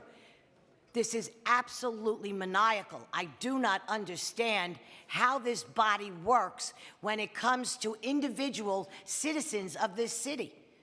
This is overreach at its very best. I'm a homeowner, and no one is going to tell me or anybody else I know that's worked so damn hard to own a 3 or a 4 family home that I have to submit the ability to sell my house first to the building department and then offer it up to a non-for-profit when my neighbor across the street may want to buy it. And they have to wait 6 months? Nonsense. This is absolutely ridiculous. And also I want to just add to this hearing today, this meeting today, that it's absolutely ridiculous, and everybody in this room should be terribly embarrassed that we stripped our veterans' bills today from today's hearings. Why? Why? When the men and women of this country deserve better treatment, and our city today that we passed in committee has failed to come through for our veterans, stripped it totally off the record for today. Absolutely ridiculous. Thank you very much, and shameful. Shame, shame on all of you. Seeing no one else signed up to speak, we're going to move to the agenda.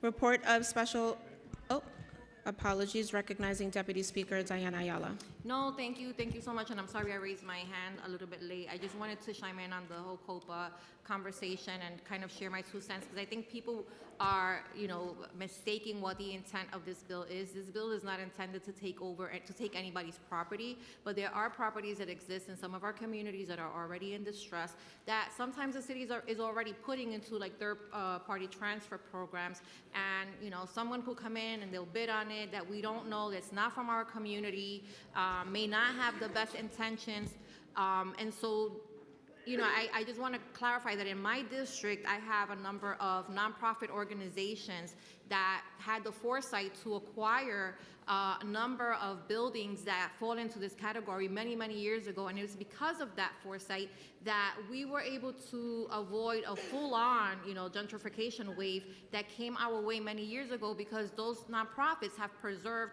those buildings in perpetuity. So there is a very small universe of buildings that would qualify for this program, but if they did, I, as a resident of my community, would rather that buildings that are being sold that are already in trouble be sold to somebody from the community, a nonprofit from the community that knows, what the ins and outs of that neighborhood, rather than to some speculator that's going to come in and you take those buildings and do God knows what, and there will be little to no accountability. So I want to thank Sandy Nurse for having the bravery to deal with the insults and the accusations and just the nastiness. And since I'm on my way out, I just say we need to do better. We're grown adults in this room. We've all done things that we probably should not do, have said things that we probably should not have said, and a lot of us should be embarrassed and actually sit here with a fresh face like we have nothing to be embarrassed about. This is not one of those cases. Sandy did a fantastic job, and I urge all of my colleagues who actually understood the piece of legislation to support her, because it is not easy to get these things done, and it's a shame that we even have to have this conversation today. Thank you so much. Recognizing Councilmember Epstein.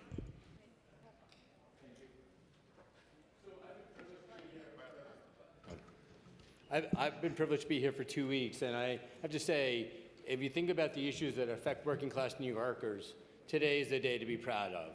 We're talking about helping delivery workers. We are talking about helping ensure that people who are Uber and Lyft drivers get justice. We're talking about creating opportunities for more affordable housing. I really want to applaud my colleagues today, because this is what New York stands for. This is what we're fighting for. This is an opportunity to say to New York that we see you. We know the affordability crisis exists. People talk about it every day.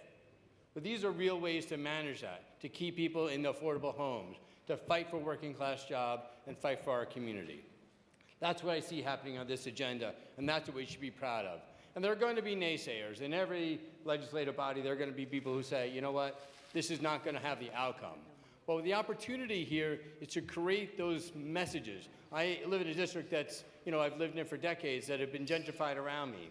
If we had COPA in place 30 years ago, we could have saved hundreds of buildings from speculators and developers. We have now opportunities to do that with this passage of this legislation. I want to applaud my colleagues for doing that. I also want to respect Councilmember Mealy's concerns about something in her district, in Article 11, that where she's not supportive of something happening in her own district, where the affordability issues are really at question, where they're talking about affordable housing at 120% of AMI with no resale cap for homeowners. This means, as she said, 80 years of no taxes and allowing those homeowners to be able to sell for whatever they want. That is not what the affordability agenda is. I encourage, for her sake and for the sake of New York and affordability, to vote against that. The last thing is, I understand the issues of franchise agreements and extending those.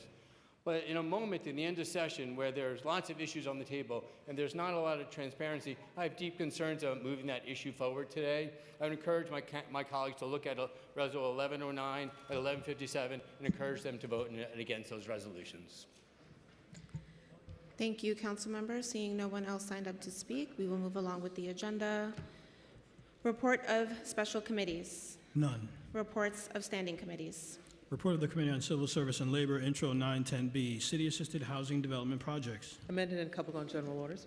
Intro 1066A, Automated Employment Decision Tools. Amended and coupled on general orders. Report of the Committee on Consumer and Worker Protection, Intros 408A, 431B, and 1251A, General and Food Vendors. Amended and coupled on general orders. Intro 1332A, App-Based Delivery Workers. Amended and coupled on general orders. Intro 1391A, Security Guard Compensation. Amended and coupled on general orders. Report of the Committee on Contracts, Intros 479A and 1401A, City Contracts and City Procurement. Amended and coupled on general orders. Report of the Committee on Economic Development, Intros 1121A and 1149A, Ferry Service. Amended and coupled on general orders. Report of the Committee on Education, Intro 142A, Student Internet Access. Amended and coupled on general orders. Intro 987A, Surplus Food in Schools. Amended and coupled on general orders. Intro 1359A, Manifestation Determination Reviews. Amended and coupled on general orders. Intro 1360A, Police Department Youth Programs. Amended and coupled on general orders. Report of the Committee on Environmental Protection, Resiliency, and Waterfronts, Intro 403A, Catch Basins. Amended and coupled on general orders. Report of the Committee on Finance, Intro 570B, Land Bank. Amended and coupled on general orders. Intros 1407A, 1411A, 1419A, and 1420A, Tax Liens. Amended and coupled on general orders. Intro 1427, Coney Island Bid. Coupled on general orders. Preconsidered Intro 1503, Mayor's Management Report. Coupled on general orders. Preconsidered Reso 1186, Transparency Resolution. Coupled on general orders. M207 and Reso 1196, Budget Modification. Coupled on general orders. Preconsidered LU 448 and Reso 1197 through Preconsidered LU 455 and Reso 1204. Article 11 items. Coupled on general orders. Report of the Committee on Fire and Emergency Management, Intros 1140A and 1229A, Fire Department Reports. Amended and coupled on general orders. Intros 1452A and 1453A, Firefighting Personal Protective Equipment. Amended and coupled on general orders. Report of the Committee on General Welfare, Intro 1366A, Web Forms for Services. Amended and coupled on general orders. Report of the Committee on Governmental Operations, State and Federal Legislation, Intro 472A, Equal Opportunity Training. Amended and coupled on general orders. Report of the Committee on Housing and Buildings, Intro 571A, Wards Island. Amended and coupled on general orders. Intro 902B, First Opportunity to Purchase Certain Properties. Amended and coupled on general orders. Intro 994A, Building Code. Amended and coupled on general orders. Intro 1120B, Cooperative Apartments.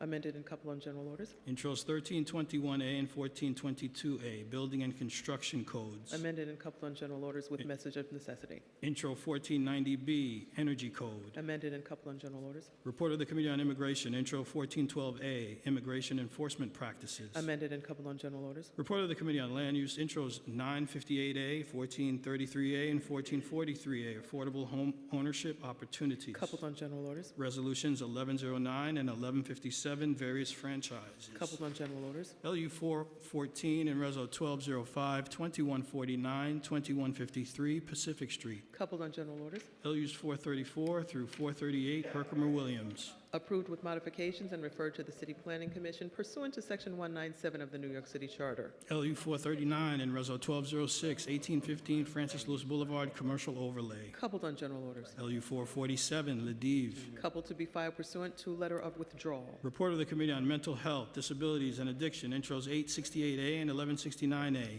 Hypodermic Syringes and Needles Services Program. Coupled on general orders. Report of the Committee on Parks and Recreation. Preconsidered Intro 1501, naming of 77 thoroughfares in public places. Coupled on general orders. Report of the Committee on Public Safety. Intro 125A, DNA collection from minors. Amended and coupled on general orders. Intro 1237A, arrest reporting. Coupled, amended and coupled on general orders. Intro 1451A, body-worn camera footage. Amended and coupled on general orders. Intro 1460A, encrypted police radios. Amended and coupled on general orders. Report of the Committee on Sanitation and Solid Waste Management. Intro 1279B, supplemental sanitation service providers. Amended and coupled on general orders. Report of the Committee on Small Business. Intro 1350A, small business loan readiness. Amended and coupled on general orders. Report of the Committee on Transportation and Infrastructure. Intros 276A and 1000A, for-hire vehicles. Amended and coupled on general orders. Intro 1233A, median management. Amended and coupled on general orders. Intro 1346A, commuter vans. Amended and coupled on general orders. Report of the Committee on Veterans. Intros 465 through Intro 1171, various bills. Referred to finance pursuant to Rule 9.10. Resolutions 18, 311, and 465. Laid over. General Orders Calendar, LU 426 and Reso 1207 through LU 438 and Reso 1213, various applications. Coupled on general orders. Resolution appointing various persons, Commissioner of Deeds. Coupled on general orders. I now ask that that the clerk take a roll call vote on all of the items coupled on today's general orders calendar. Thank you. Osei. I vote aye on all except for Intro 868, in which I'm a no.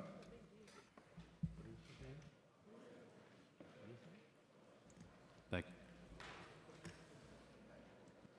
Kaban.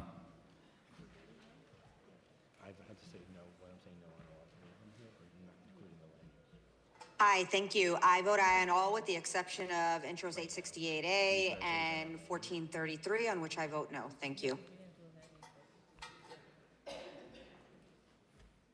Thank you.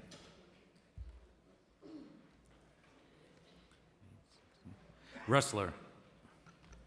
I vote aye on all with the exception of Resolution 1109, and I just want to thank the Speaker for being an extraordinary leader, and somebody left lipstick on my desk.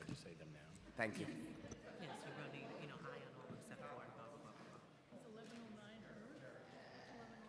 That's the franchise agreement. Thank you. Abreu. I vote aye. Aviles. I vote aye. Ayala. I vote aye. Banks. Aye on all except I voted abstention on LU 414, Resolution 1205. Thank you.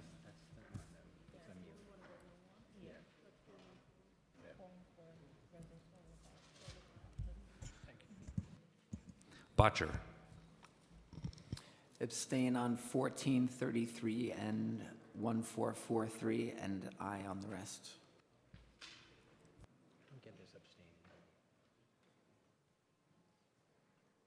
Thank you.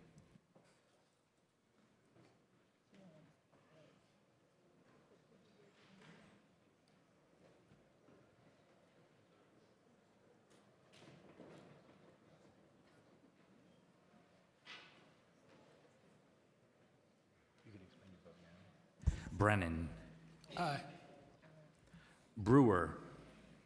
I'm voting aye on all. I will say regarding the COPA bill, which I respect all the calls I have received, but I do believe that it is a small number of buildings that will be impacted, and I think we'll have the chance, if that is not the case, to make revisions, and there'll certainly be regulations and rules promulgated by the agencies. So I vote aye on all except 414-1205. Vote no. Just a friendly reminder to members to please give your disclosures prior to your vote. I'm sorry, I teach at CUNY, sorry.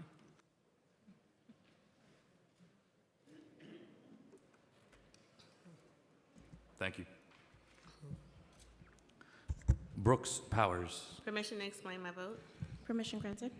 I'm disclosing on the record of the council proceedings that the Ed School of the Arts is funded in the transparency resolution we are adopting today, and my child is associated with this entity. With that, I vote aye.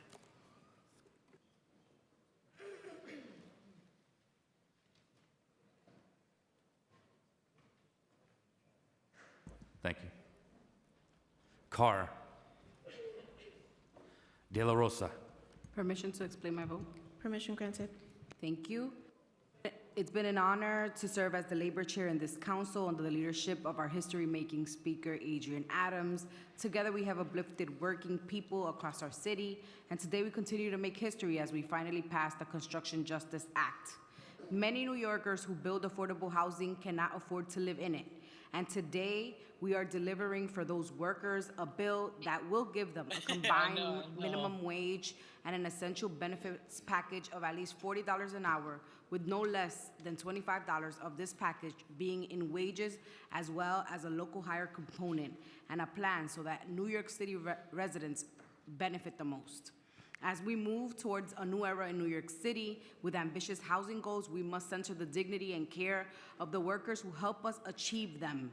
I want to take a moment to thank the staff, Speaker Adams' team, the drafters, the legislative team, and my own staff who has worked tirelessly to get us here, most especially the coalition that brought us to this day. I want to thank the laborers, Local 79, and specifically the team led by Dave Bolger, Chris Kohler, Anthony Vita, Justice Favor, Carla Cruz, Ari Espinal, and Una Adams, who are here. Thank you and congratulations. I vote aye on all. Thank you. Aviles. I'd like to disclose for the record, my daughter is a student in New York City Public Schools. Thank you. Marte. I vote aye on all except LU 414 and Reso 1205. Thank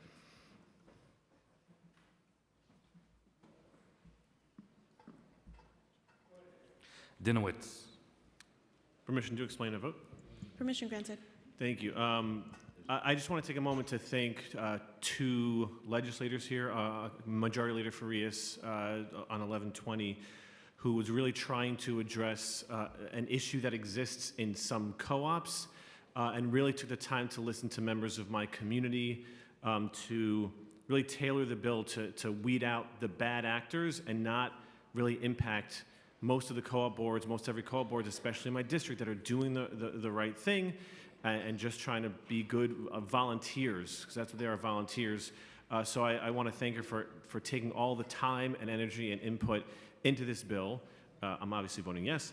And also Councilmember Sanchez, who took, I don't know, like a million years, I think, to really get all sides of the vendor debate and really listen to everyone, again, including people in my community that married rights for our vendors, expansion of vendors, while including critical enforcement mechanisms in the bill. So I just wanted to thank the two of you publicly. And with that, I'm going to vote aye on all, except I'm going to abstain on 902 and 1451. Thank you.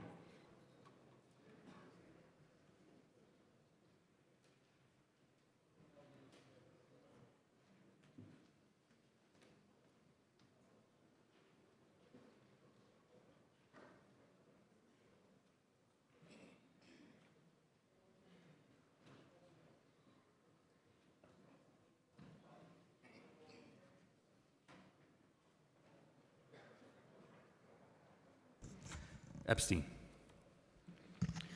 Yep, going to vote no on Reso 1109, 1157, and Land Use 414 slash Reso 1205. Yes on everything else.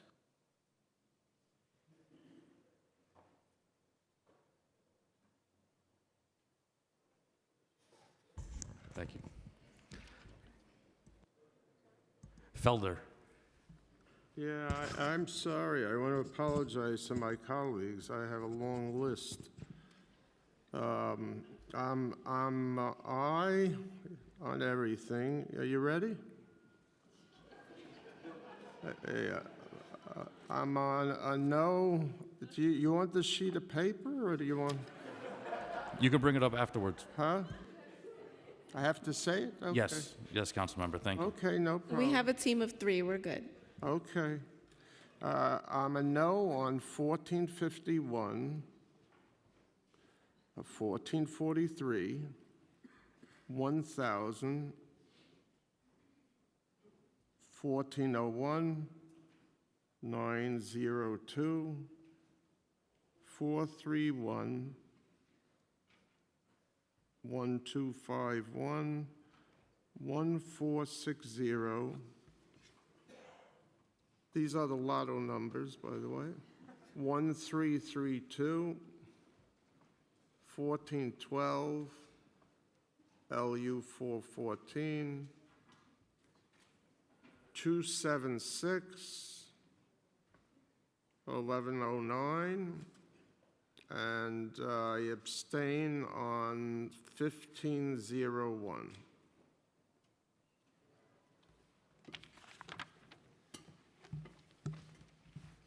Thank you. One moment.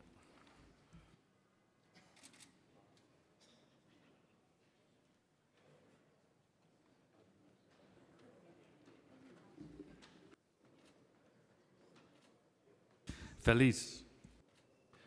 I vote aye on all with a minor exception. LU 414-2025 in Councilmember Mealy's district.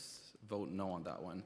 Lots of good bills today, bills that we should be proud of, a bill to protect our taxi drivers, a bill to make sure we're building larger apartments because New York City is a city of families. We need to make sure we're building housing for them, not just closet-sized studios, and many other bills that we should all be proud of. So aye on all except 414-2025. Thank you.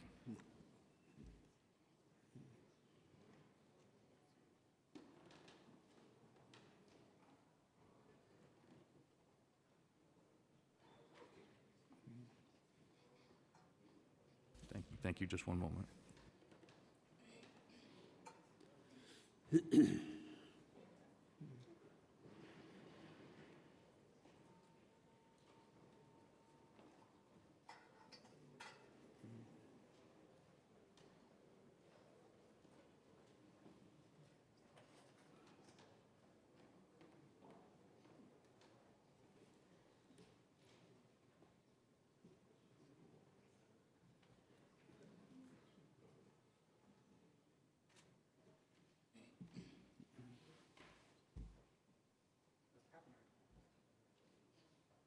Gennaro. Yes, I vote aye on all with the exception of 902B and 1412A, on which I vote no, and I'd ask for just a little bit of latitude for me to be able to give my heartfelt thanks to Speaker Adams and my colleagues who are graduating the council for New Horizons. It has been most rewarding to serve with you and most enriching to share your camaraderie. I wish you every success and blessing. Vaya con Dios.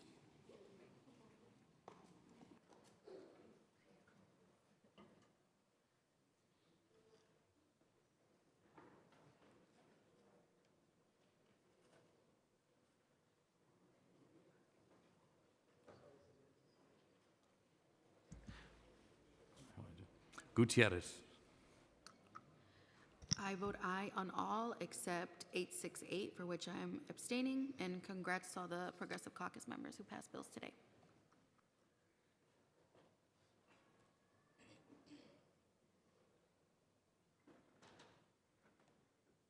Thank you, Councilmember.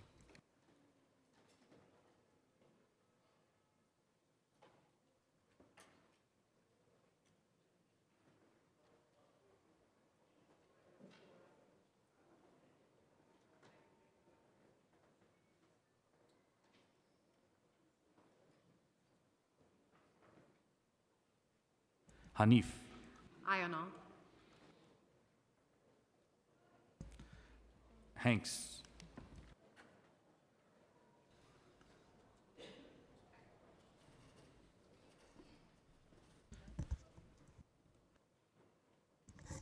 Councilmember Brewer.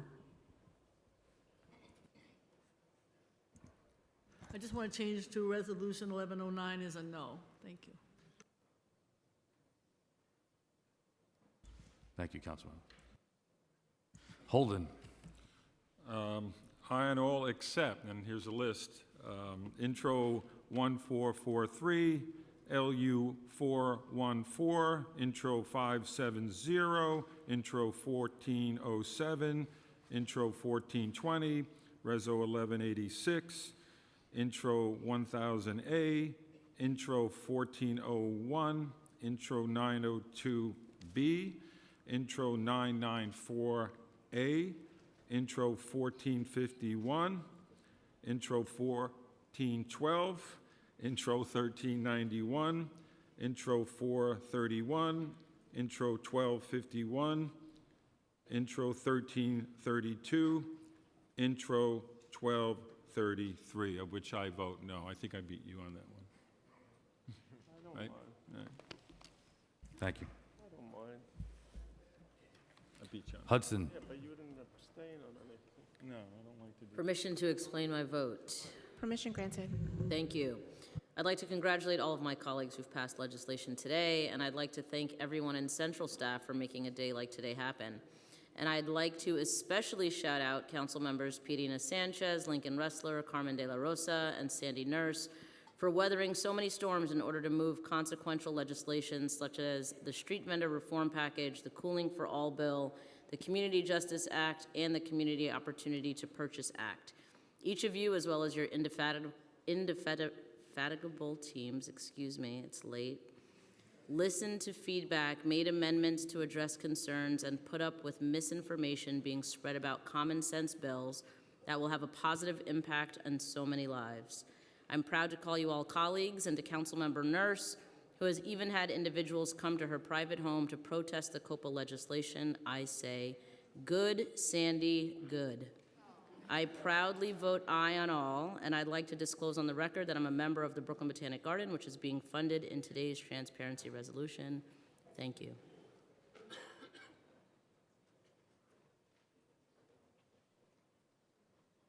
Thank you. Feliz. Thank you. Just want to change my vote to an aye on everything on the agenda. Thank you. Thank you, Councilman.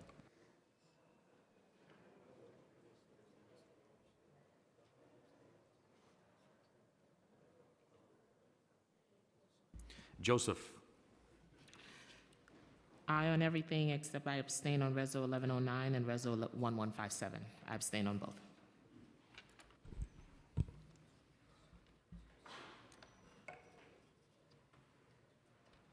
Thank you. Krishnan.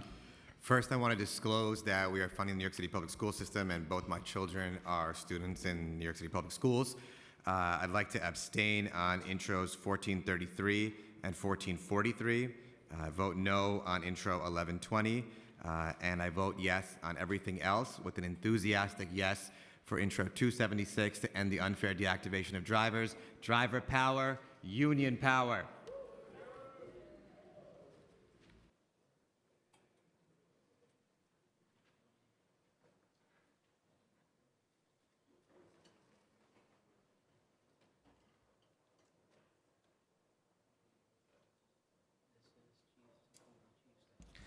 Lee. Permission to explain my vote. Permission granted. Just like to disclose for the record that both my children attend public schools, which is being funded or having money taken away on this transparency reso. Aye on all, with the exception of intro 1451, which I abstain, and no on LU 414 and accompanying reso 1205. And I just wanted to say today is a very proud day for our immigrant communities. Congratulations to the deliveristas, the vendors, our taxi workers.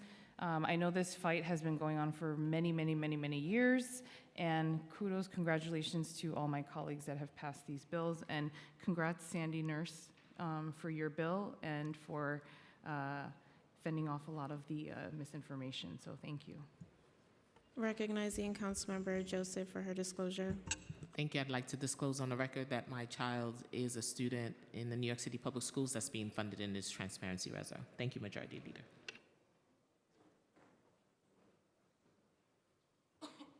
Thank you. Thank you. Lewis. Permission to explain my vote. Permission granted. Thank you, Madam Majority Leader. I would like to congratulate Councilmember Nurse for working diligently and responsibly on Intro 902 after inheriting this bill, and I sincerely appreciate her and her staff that took the time to listen to wide-ranging feedback and implementing that feedback. into the language of the bill. While I cannot support 902 today due to primary concerns with the scope, which we've discussed, I hope concerns can be fleshed out during the rulemaking process. I would also like to disclose for the record that MTA is being funded and my brother's associated with this entity. I vote aye on all and would like to abstain from 902 and vote no on LU 414.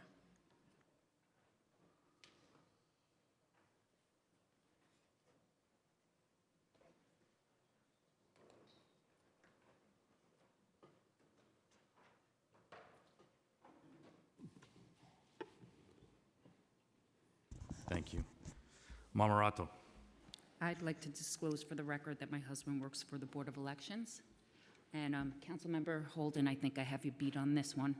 So I'd like to vote aye on all with the exception of Intro 1443, LU 414, Intro 570, Intro 1407, Intro 1420, Reso 1186, Intro 1000A, Intro 1401, Intro 902B, Intro 994A, Intro 125A, Intro 1451, Intro 1460, Intro 1412, Intro 1391, Intro 431, Intro 1251, Intro 1332, and Intro 1233A. I vote no. Thank you, Councilmember. Councilmember Gennaro. Thank you. I just want to amend my vote. I previously voted on yes on Intro 1451. Now I am voting no on Intro 1451. I had it written down, but I left it out. And Thank you, so Council. 1451, that's a no.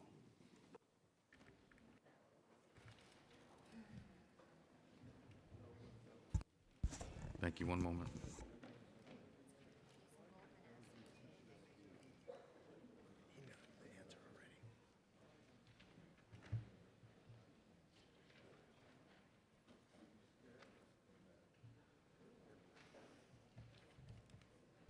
Mealy.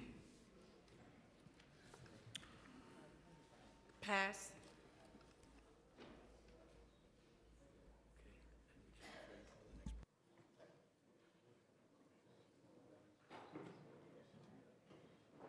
Thank you.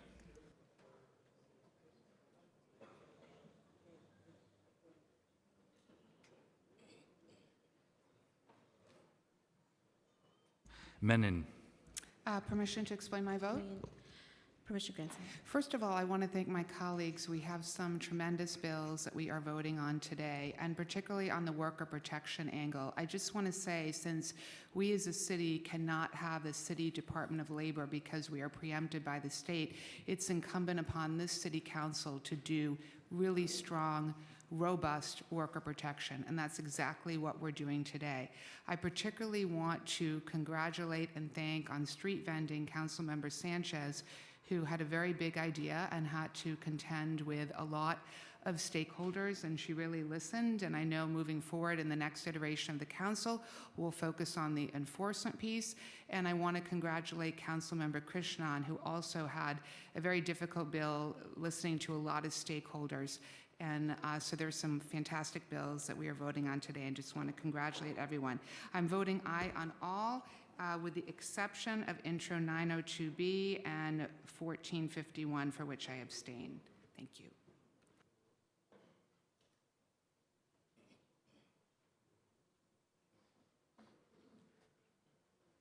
Thank you.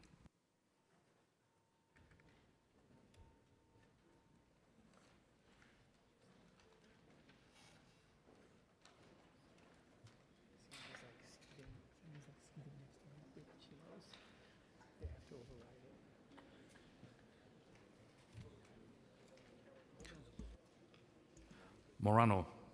Permission to explain my vote? Permission granted.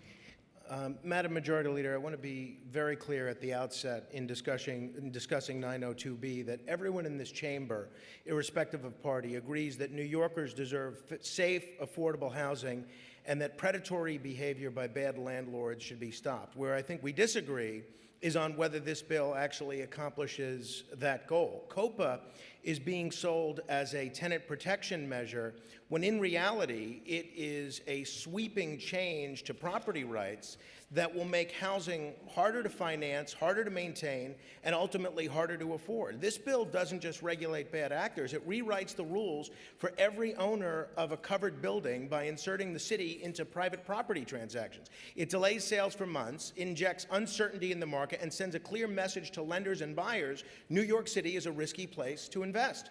And that matters because when capital dries up, buildings don't get repaired. When buildings don't get repaired, tenants suffer. COPA assumes that nonprofit purchasers will magically have the resources to buy, rehabilitate, and manage these buildings, but the bill doesn't provide guaranteed funding, staffing, or capacity to do that at scale. So what happens instead? Sales stall, owners walk away, properties deteriorate, and the very tenants this bill claims to protect are left living in worse conditions. There's also a fundamental fairness issue here. We're telling small and mid-sized property owners, many of them family owners, many of them immigrants, many of them working class, that when they want to sell, they no longer control that decision on equal terms. That's not progressive, that's punitive. If this bill worked as advertised, we'd already see examples of it solving the housing crisis elsewhere. Instead, cities that have tried similar approaches have seen fewer transactions, less investment, and more blight. Affordable housing is created by fixing broken buildings, enforcing existing laws, and encouraging responsible ownership, not by freezing the market and hoping government can manage thousands of properties better than the private sector. So for those reasons, I'm voting aye on all, with the exception of 902B, Intro 1443, LU 414, and accompanying Resolution 1205, Intro 570, Intro 1407, Intro 1420, Reso 1186, Intro 276A, Intro 1000A, Intro 1401, Intro 902B, sorry to repeat that, Intro 994A, Intro 125A, Intro 1451, Intro 1460, Intro 1412, Intro 1391, Intro 431, Intro 1251, Intro 1332, and finally Intro 472.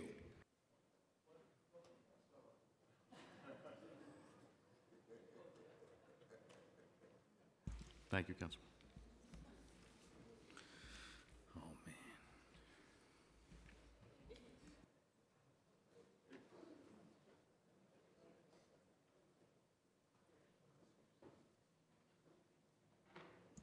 Moya. I vote aye on all with the exception of 902A, and I abstain on 276A.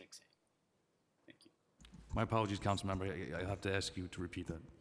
Yes, I vote aye on all with the exception of I vote no on 902A, and I'm abstaining on 276A.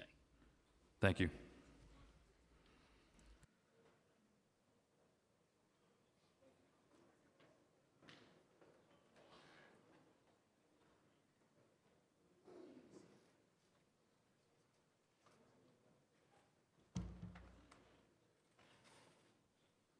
Narcisse.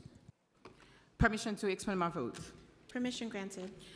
I want to say congratulations to all those that work so hard for the tenants. I understand the needs for protecting the tenants. Today, I want to ask, who is looking out for the small property owner in this city?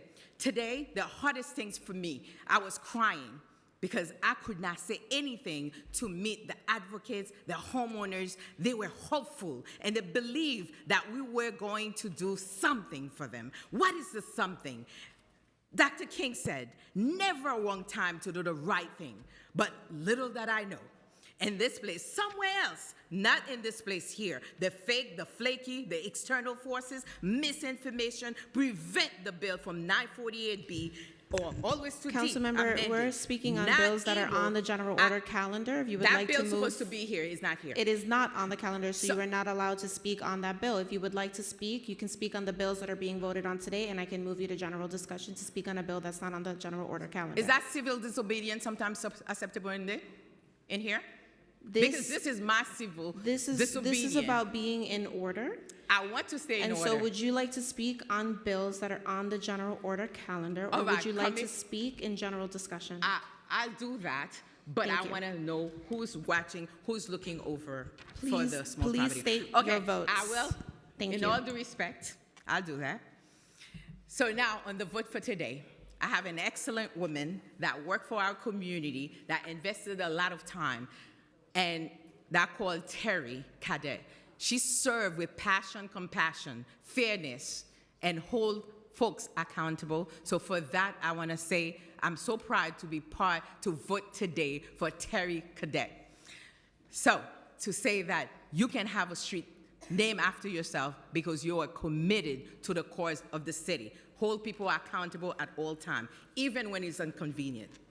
I'm going to abstain on 296A, 902B, LU 414, Reso 1205. And I want to disclose that my hubby worked for NYU. And thank you, Madam Chair. I'm not trying to be disrespectful. I'm angry and disturbed by the folks, and I did not know what to say and what took place among ourselves. So thank you, and I excuse myself. I'll come back. Thank you. Thank you, Councilmember.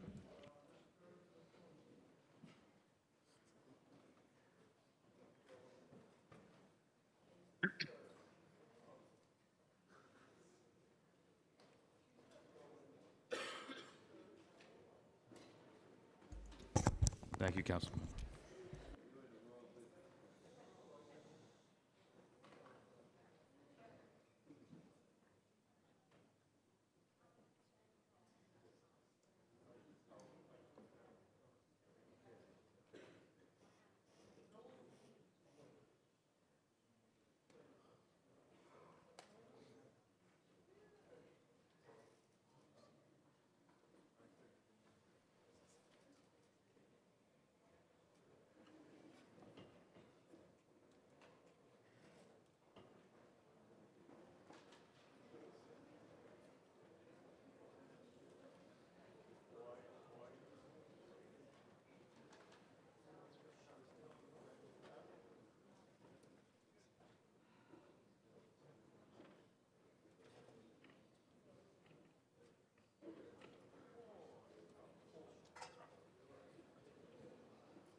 Nurse. Permission to explain my vote? Permission granted. I just wanted to take an opportunity to clarify, since there has been clearly some lack of reading, what this bill is and what this bill isn't.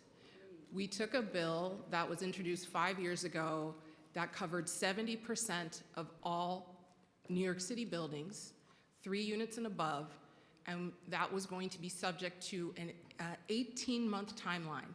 And at that point of that bill, there were over 30 people in this body sponsoring it. We took that bill, and in less than 3 months, we brought it down to an extremely targeted universe of properties that we already spend a lot of time and money on trying to make safer buildings. These are in-enforcement programs. This is not the Olympics. You do not want to get into these programs, and to get into these programs takes a lot of effort and advocacy from us as members who are constantly calling down to the city saying, why are you not protecting these tenants, and why are you not working to keep them safe? We do emergency repairs in them. We have free housing legal services that we're paying for people to be in and out of court because we have irresponsible property managers who maybe bit off more than they could chew. They are underwater and they are not taking care of their buildings. We are already putting a ton of money into these buildings. We are creating a small chance, just a tiny chance, that instead of that building being sold to some company with people and investors from all over the world that we have no relationship to and we have no relationship of accountability to, that maybe, just maybe, we get an opportunity for nonprofits that we trust, that we fund, that we have a relationship with, that we are holding accountable all the time. That's what we've been doing for the last 4 years, that maybe they can have an opportunity to purchase it, fix it up, make it better, and make it safe for those tenants. Thank you, Majority Leader. Sorry, I vote aye on all. Thank you, Councilman. Palladino.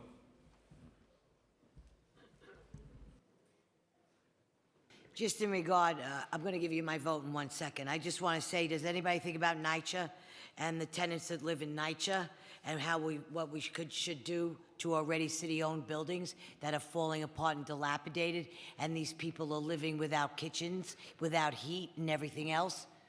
I think we should reapproach this idea that you have and point it in the right direction. The city-owned properties that should be maintained and are not, instead of going after the private homeowner, building owner, and such.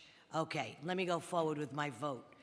I vote aye on all except for intro 1443, LU 414, intro 570, intro 1407, intro 1420, Reso 1186, intro 276A, intro 1000A, intro 1401, intro 902B, intro 994A, intro 125A, intro 1451, intro 1460, intro 1412, intro 1391, intro 1431, intro 1251, intro 1332, intro 1233, and like I said, aye on all the rest, and that's about it for today. Thank you. Powers. Thank you. I'm voting aye on all, and I'm standing on 902B. I just want to congratulate everyone on their fantastic bills and lots of hard work to get here, and that is it. Thanks. Thank you. One moment.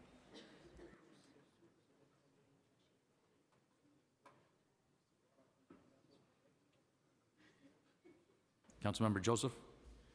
Voting aye on 1109. Changing my vote to yes. Thank you.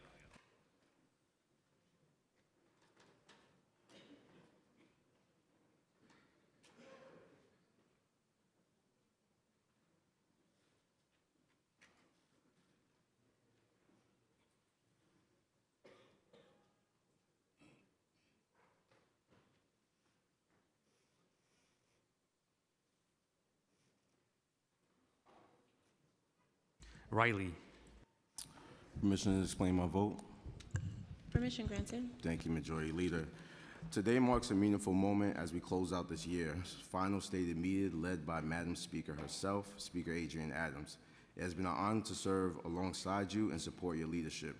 You made history as the first African-American Speaker of this Council, but what we'll endure is how you led with steadiness, clarity, and purpose under your leadership. This council became the most diverse and woman majority body, and the men that get it, in our city's history, and you ensured that equity was not just actionable, but something attainable. On a personal level, I am grateful for our shared work from the coalition building during my time as co-chair of the Black, Latino, Asian Caucus, to your leadership in advancing diversity within the FDNY, and our collaboration to secure capital investments for schools, playgrounds, and libraries in District 12. I also want to take this time to recognize my colleagues that are leaving, Councilmember Moyer, Councilmember Holden, my brothers, Councilmember Brandon and Councilmember Powers. I also want to recognize and include the Bronx members leading, Deputy Speaker Diana Ayala and Land Use Chair Rafael Salamanca Jr., whose leadership and service has strengthened this council and left a lasting impact not only in our city, but the borough we call the Bronx. On behalf of the 12th District and New Yorkers across the city, I want to thank Madam Speaker and thank her staff as they depart, and thank you for all your service and dedication. And with that being said, I vote aye on all with the exception of 902B and 994A, which I abstain. Thank you. And just want to state for the record, we're funding New York City Public Schools, and my babies are associated with that entity. Thank you, Councilmember. One moment.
Salam.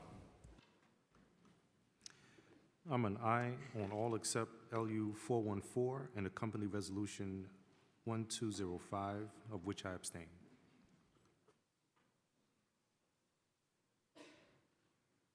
Thank you.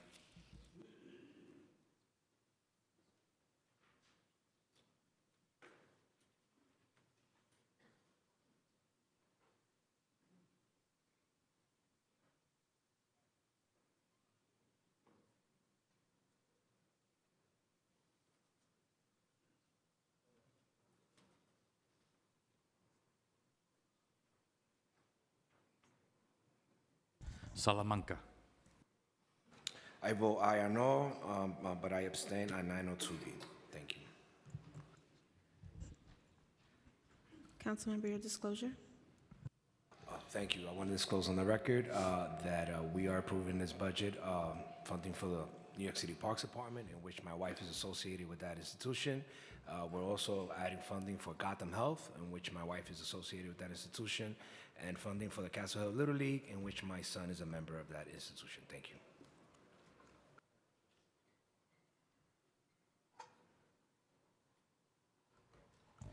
Thank you. Sanchez.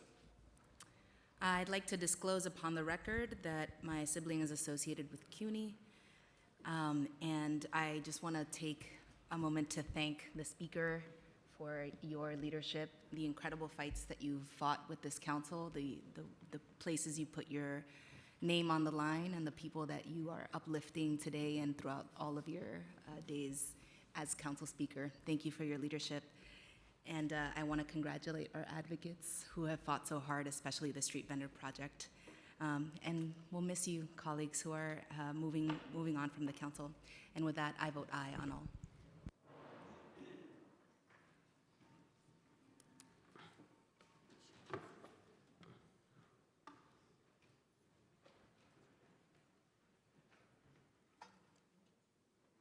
Thank you. Schulman. Permission to explain my vote? Permission granted. So I want to congratulate and say goodbye to my colleagues who are leaving and say you're going to be missed. I also want to say in terms of Sandy Nurse, both Sandy Nurse and Pierina Sanchez, that they worked with me throughout the process, and Sandy made major concessions that I asked for, so I'm happy to vote yes on everything with the exception of intro 1451, on which I abstain. Thank you.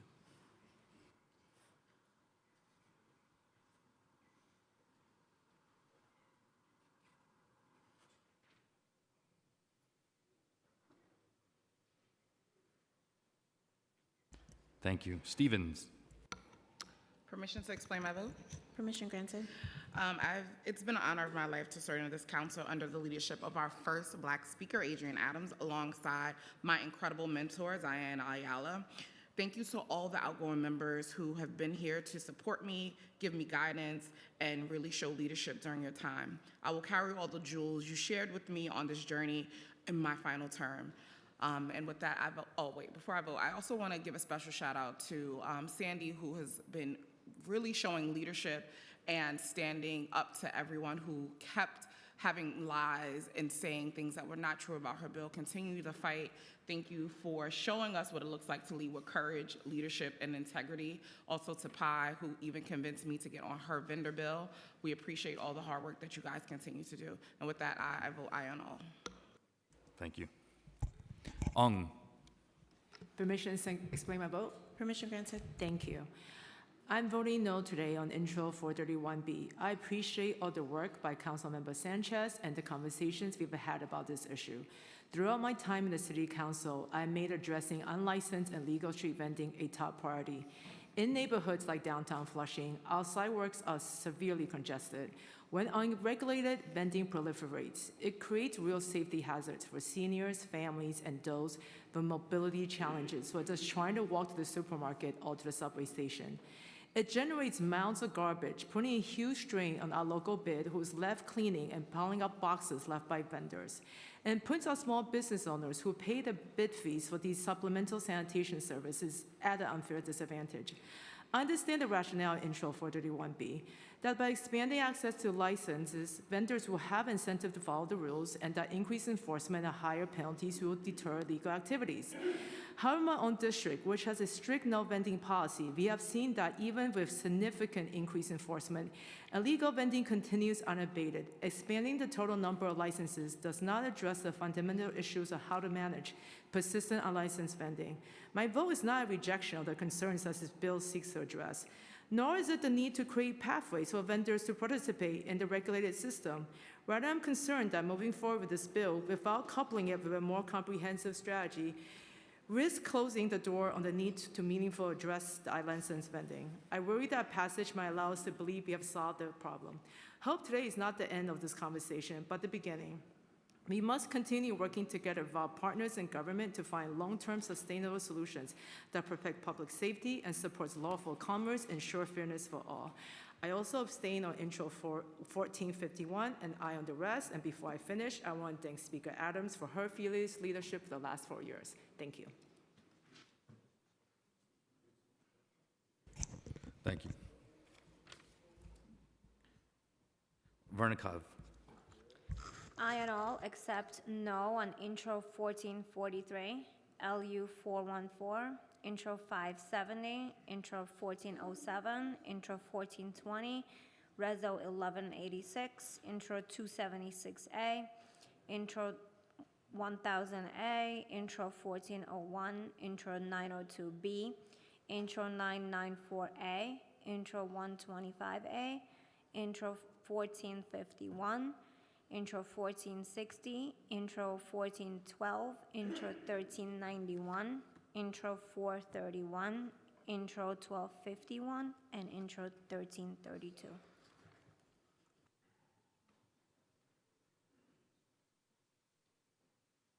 Thank you. Okay, that's where she.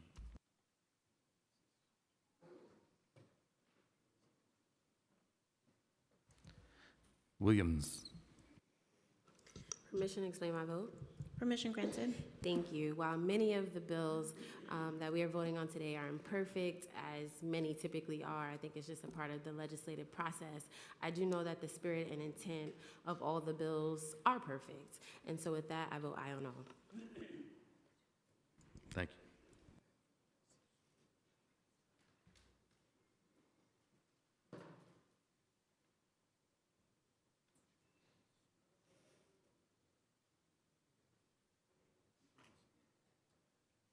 One. I vote aye on all. Thank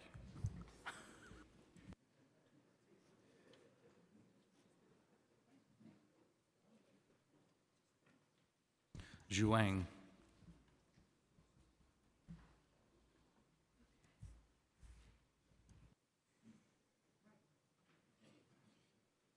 Mealy. Could I explain my vote? I just want everyone to think, and I want to thank all my colleagues who did vote with members' preference. At least we know what we're here for. And we have to think about with COPA, the same sponsor just said that we sponsor these same nonprofits, and these same nonprofits will be buying up small homeowners' buildings.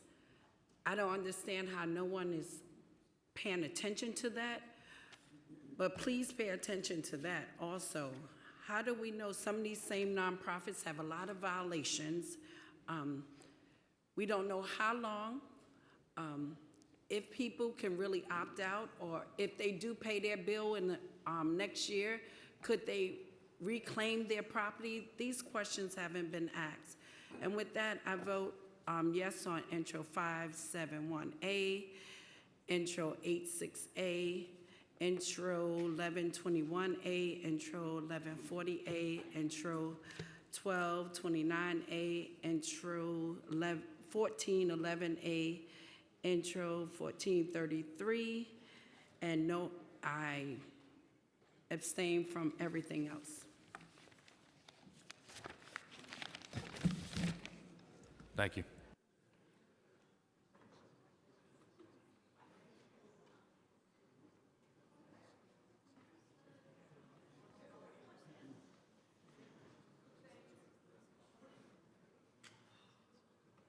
And Merry Christmas.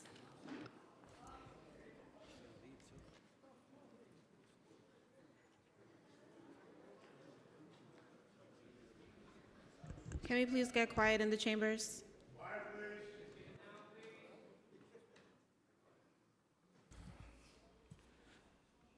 Ariola. Permission to explain my vote? Permission granted. First, I'd like to disclose that my son works for the DSNY, which is on the transparency resolution, and he is also has an anniversary of 10 years with the DSNY today and received a plaque for his exemplary service. So congratulations, Matthew. I'm proud of you. I'd also like to thank my colleagues for voting in the affirmative for the package of bills to protect our first responders and our New Yorkers, especially Intro 1229, which was legislation prompted in honor of 24-year-old Nicholas Costello, who lost his life waiting for an ambulance for 19 minutes. I want to echo the sentiments of my colleagues Vernikov, Morano, and Palladino on Intro 902B, COPA, but also want to add that this legislation is legally dubious at best and likely is a substantial infringement on the private property rights, including the right to dispose, the right to select counterparts, the right to determine timing and terms. This bill may not be constitutional, and it may also conflict with the provisions of the federal banking law, federal tax law, common law restraints on alienation, and uniform commercial code. Additionally, I am disappointed that our veterans' bills did not get the services, our veterans did not get the services they desperately needed by the package of bills that advanced, because they were referred to finance instead of being passed as today stated. The bills would have made a difference in the lives of our heroes and helped get veterans in need off the streets and into stable long-term housing. I'm committed to making sure that these bills pass in the next legislative session.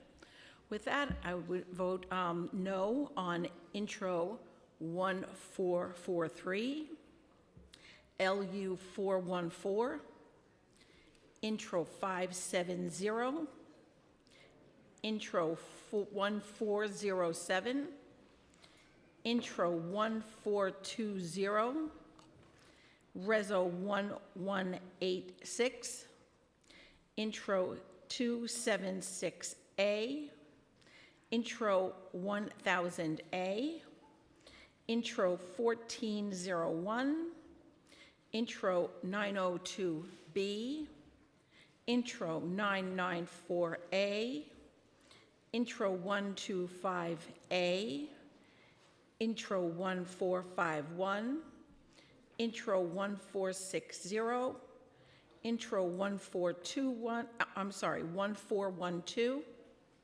Intro 1391, Intro 431, Intro 1251, Intro 1332, and Intro 1233, which is beautifying medians for bicycle lanes that are on center malls. And the reason for my no vote on this is that I have them in my district, and they become places where people put garbage, and it's very difficult to get the DOT or the Parks Department and DSNY to clean those center malls. Also, I'm voting no on the reso I brought up. Okay. Thank you so much for the time.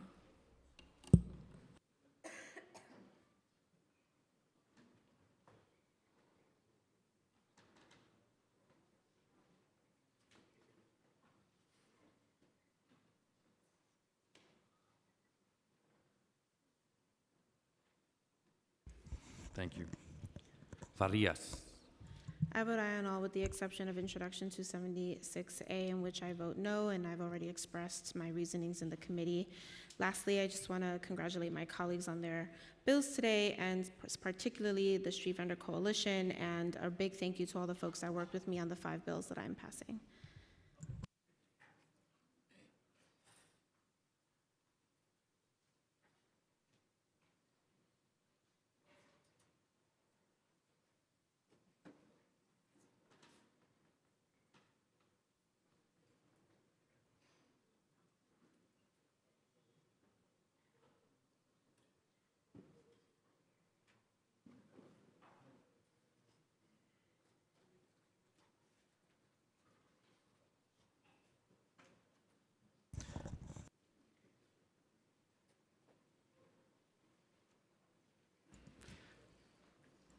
Speaker Adams.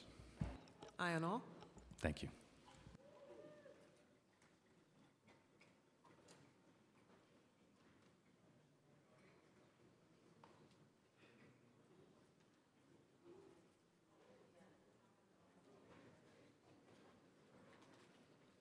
Just a reminder, as we are tallying votes, there should be silence in the chambers. And a friendly reminder to my colleagues that we have 6 resolutions that we must vote on after this. Thank you.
All items on today's general order calendar are adopted by a vote of 48 in the affirmative, 0 in the negative, and 0 abstentions, with the exceptions of Introduction 431B, which was adopted by a vote of 39 in the affirmative, 9 in the negative, and 0 abstentions, and Introduction 570B, which was adopted by a vote of 41 in the affirmative, 7 in the negative, and 0 abstentions, and Introduction 902B, which was adopted by a vote of 30 in the affirmative, 10 in the negative, and 8 abstentions, and Introduction 994A, which was adopted by a vote of 40 in the affirmative, 7 in the negative, and 1 abstention, and Introduction 1000A, which was adopted by a vote of 40 in the affirmative, 8 in the negative, and 0 abstentions, and Introduction 1401A, which was adopted by a vote of 40 in the affirmative, 8 in the negative, and 0 abstentions, and Introduction 1407A, which was adopted by a vote of 41 in the affirmative, 7 in the negative, and 0 abstentions, and Introduction 1412A, which was adopted by a vote of 39 in the affirmative, 9 in the negative, and 0 abstentions, and Intro 1420A, which was adopted by a vote of 41 in the affirmative, 7 in the negative, and 0 abstentions, and Intro 1443A, which was adopted by a vote of 37 in the affirmative, 9 in the negative, and 2 abstentions, and Introduction 1451A, which was adopted by a vote of 34 in the affirmative, 9 in the negative, and 5 abstentions, and Resolution 1186, which was adopted by a vote of 41 in the affirmative, 7 in the negative, and 0 abstentions, and LU 414 and Resolution 1205, which were adopted by a vote of 32 in the affirmative, 13 in the negative, and 3 abstentions, and Intro 1233A, which was adopted by a vote of 43 in the affirmative, 5 in the negative, and 0 abstentions, and Introduction 1251A, which was adopted by a vote of 40 in the affirmative, 8 in the negative, and 0 abstentions, and Intro 1332A, which was adopted by a vote of 40 in the affirmative, 8 in the negative, and 0 abstentions, and Intro 1391A, which was adopted by a vote of 41 in the affirmative, 7 in the negative, and 0 abstentions, and Intro 868A, which was adopted by a vote of 44 in the affirmative, 3 in the negative, and 1 abstention, and Resolution 1109, which was adopted by a vote of 44 in the affirmative, 4 in the negative, and 0 abstentions, and Introduction 1433A, which was adopted by a vote of 46 in the affirmative, 0 in the negative, and 2 abstentions, and Resolution 1157, which was adopted by a vote of 47 in the affirmative, 1 in the negative, and 0 abstentions, and Introduction 125A, which was adopted by a vote of 42 in the affirmative, 6 in the negative, and 0 abstentions, and Introduction 276A, which was adopted by a vote of 40 in the affirmative, 7 in the negative, and 1 abstention, and Intro 472A, which was adopted by a vote of 46 in the affirmative, 2 in the negative, and 0 abstentions, and Intro 1120B, which was adopted by a vote of 46 in the affirmative, 2 in the negative, and 0 abstentions, and Intro 1460A, which was adopted by a vote of 42 in the affirmative, 6 in the negative, and 0 abstentions, and Intros 142A, 403A, 408A, 479A, 910B, 958A, 987A, 1066A, 1149A, 1169A, 1229A, 1237A, 1279A, 1321A, 1346A, 1350A, and 1359A, 1360A, 1366A, 1419A, 1422A, 1427A, 1452A, 1453A, 1490B, and 1503, which all were adopted by a vote of 47 in the affirmative, 1 in the negative, and 0 abstentions, and Intro 1501, which was adopted by a vote of 46 in the affirmative, 1 in the negative, and 1 abstention, and M207 and Reso 1196, which were adopted by a vote of 47 in the affirmative, 1 in the negative, and 0 abstentions, and LUs 426, 427, 434, 435, 436, 437, 438, 439, 447, and 448 through 455, with their accompanying resolutions, were adopted by a vote of 47 in the affirmative, 1 in the negative, and 0 abstentions. Thank you.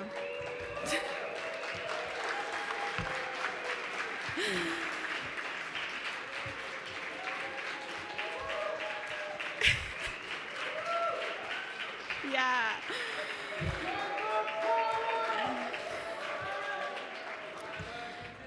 Okay.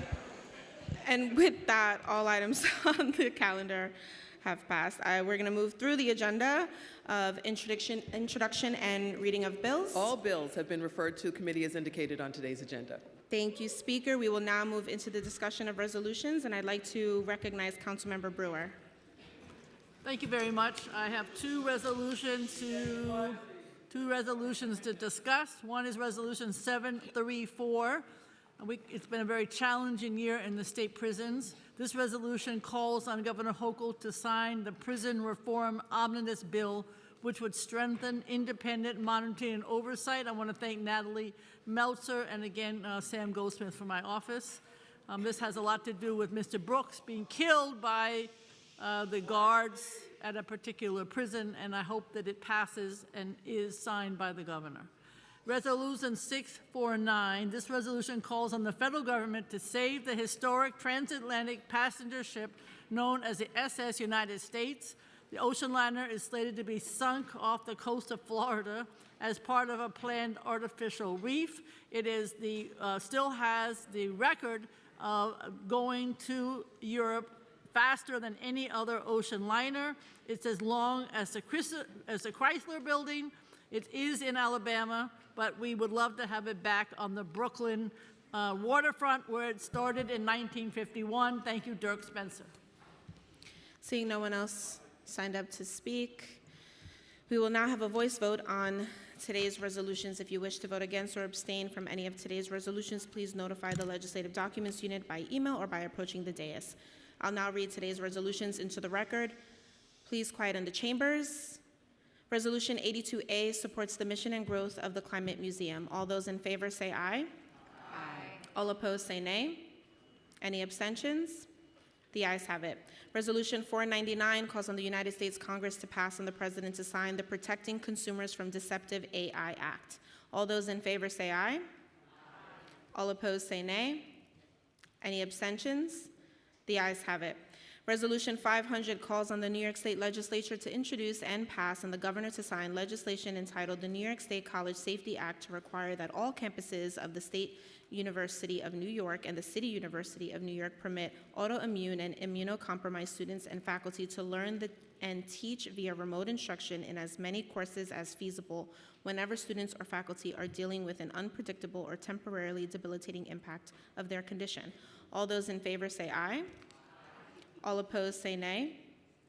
Any abstentions? The ayes have it.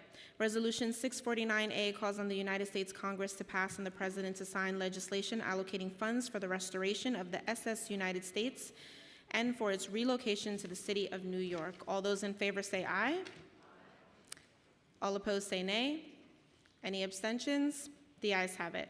Resolution 734A calls on the governor to sign Senate Bill 8415 and Assembly Bill 8871, known as the Prison Reform Omnibus Bill. All those in favor say aye. All opposed say nay. Any abstentions? The ayes have it. Resolution 842 recognizes the month of March annually as Music in Our Schools Month in the city of New York. All those in favor say aye. All opposed say nay. Any abstentions? The ayes have it.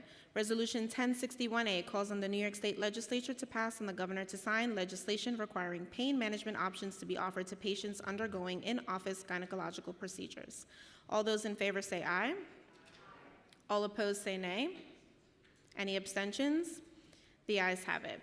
Pre-considered Resolution 1194 celebrates the New York Knicks in a spectacular win of the 2025 Emirates NBA Cup Championship. Let's go Knicks. All those in favor say aye. All opposed say nay. Any abstentions? The ayes have it. We will now move into general discussion, and I'd like to first recognize Councilmember Salamanca.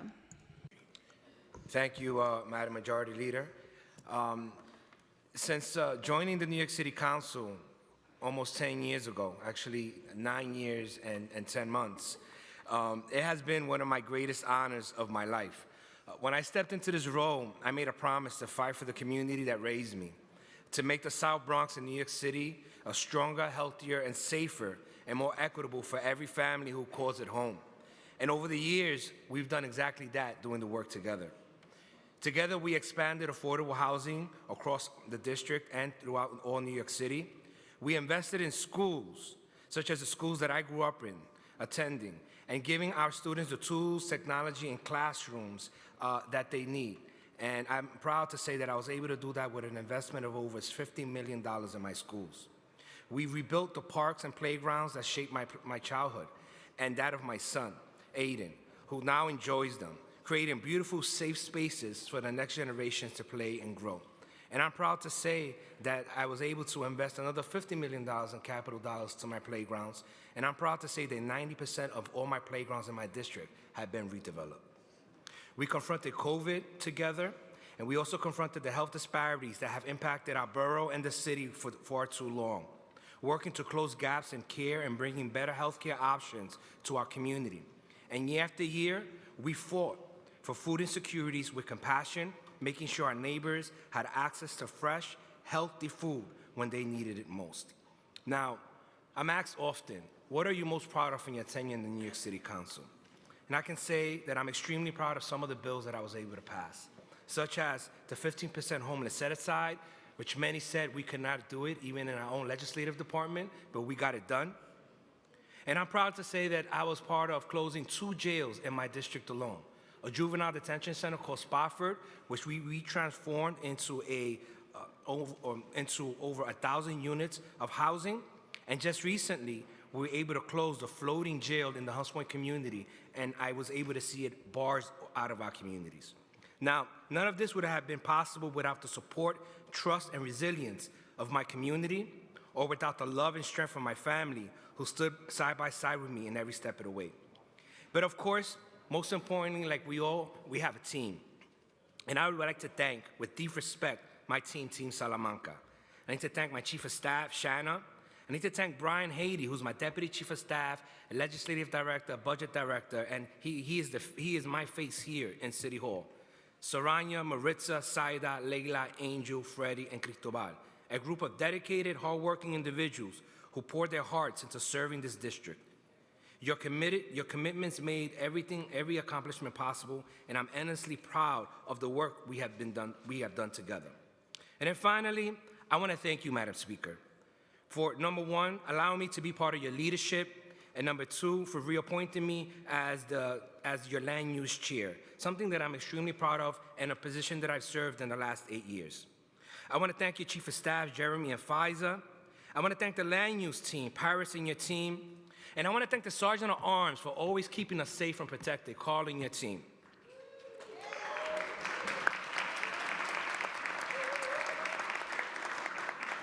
I want to thank Will and your team, your photographer team, who make us always look good, even on our bad days. I want to thank the finance team for standing with us and ensuring that we understand the budget. And I was proud to say that I was part of the budget negotiating team for the last 8 years. And I also want to thank the LS team department. Even though they gave me a hard time on getting hearings or passing bills, I want to thank you for your hard work and your dedication. And finally, we need to thank the clerks that are here, who ensure that our votes are counted and make this possible. Please, let's give them a big round of applause.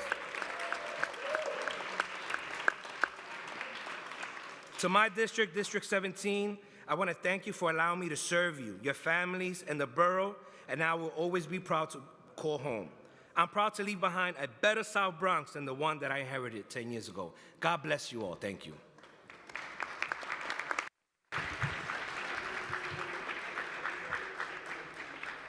Recognizing Councilmember Marmorato. Thank you. So to my D13 family, it's been not just a pleasure, but a profound honor to represent you over the past 2 years. These truly have been 2 of the best years of my life, and I will carry this experience with deep gratitude and pride as I look forward to continuing to see you around the neighborhood. And to my colleagues, thank you for your collaboration, the debates, and the shared commitment to serving our city. I have made friendships here, some I was surprised to make, and I appreciate it and I thank you. And to those who chose exclusion over inclusion, I wish you grace. And now to the incredible staff that I have down in my district, I couldn't even begin to explain how much I appreciate you. You made so much possible. Your dedication, your long hours, your unwavering support has meant more to me than I can ever express. and my family, most importantly. Thank you for your patience, your sacrifice, and endless love. You are my foundation, my strength, and the reason why I do this work. And last, and certainly not least, we cannot forget to thank Carl and the Sergeant-at-Arms teams for always going above and beyond, and we have seen that here today, for keeping us safe, not only in the People's House, but always in our district. And I thank you all so much. It was really, truly an honor to be here those last 2 years. Thank you.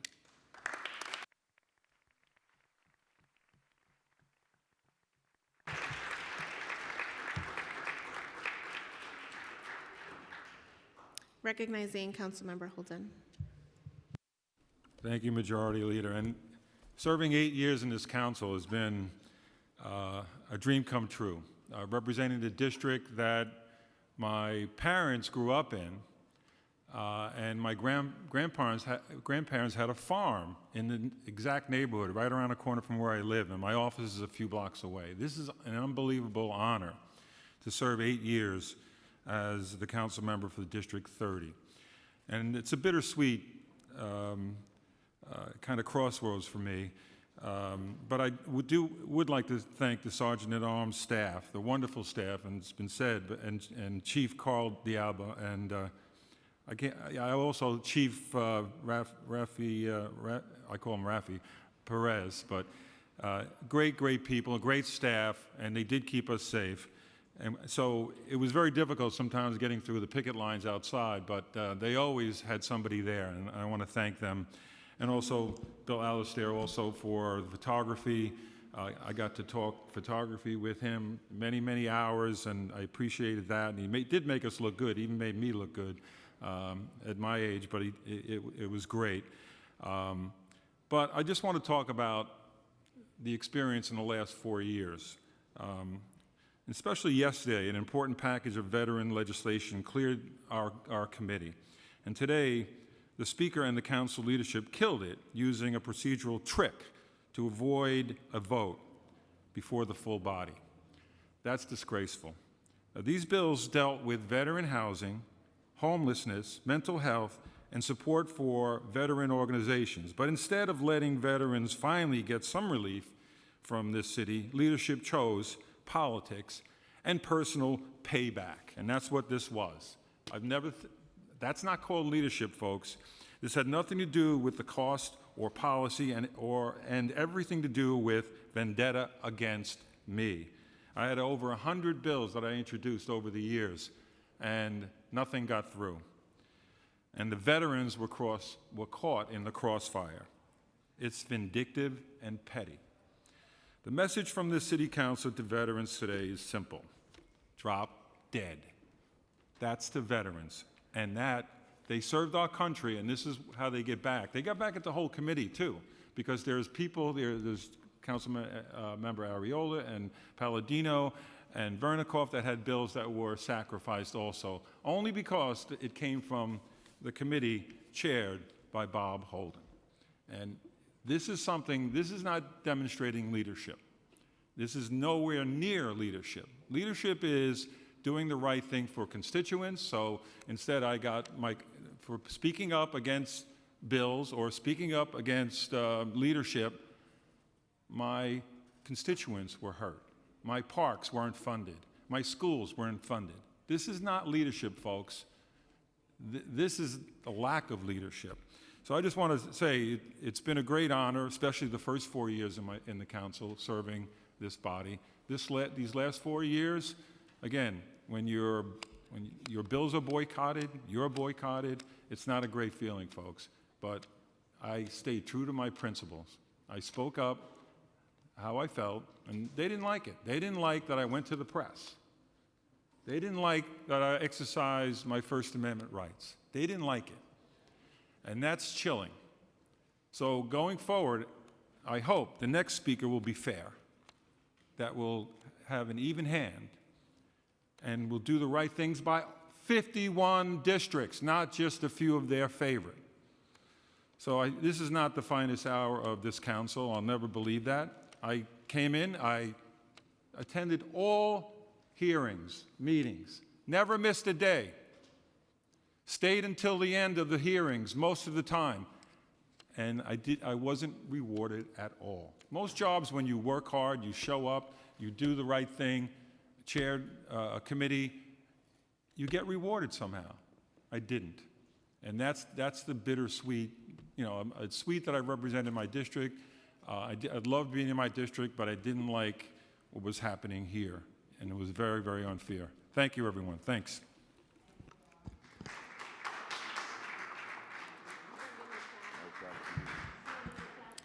Recognizing Councilmember Powers.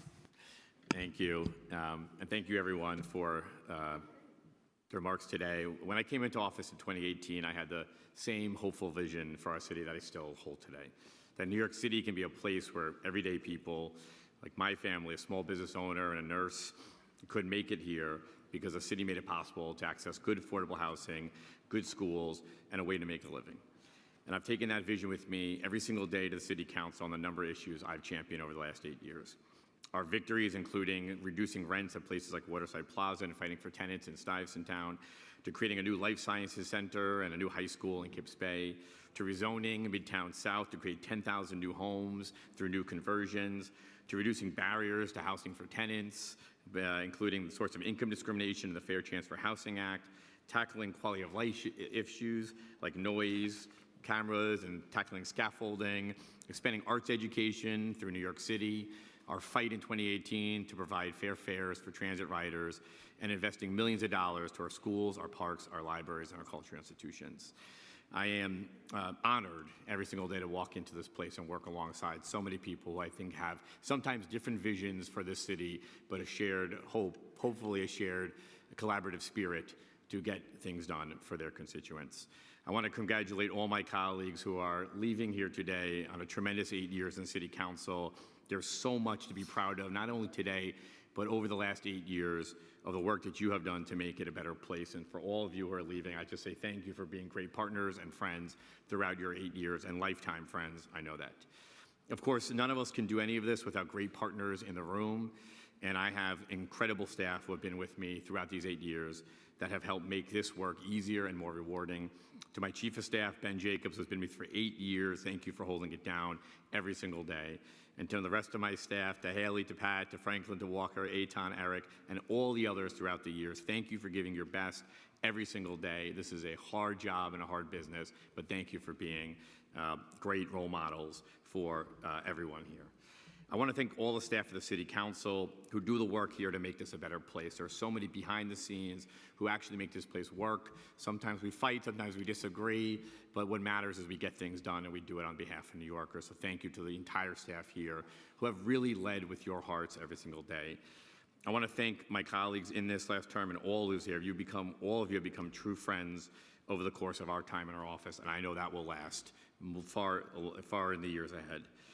And I do want to join the echo of people who give a shout out to our amazing Sergeant Arms and to Carl. I will miss hearing that stated call, and sometimes I'm trying to do it back, but I don't have the voice you have.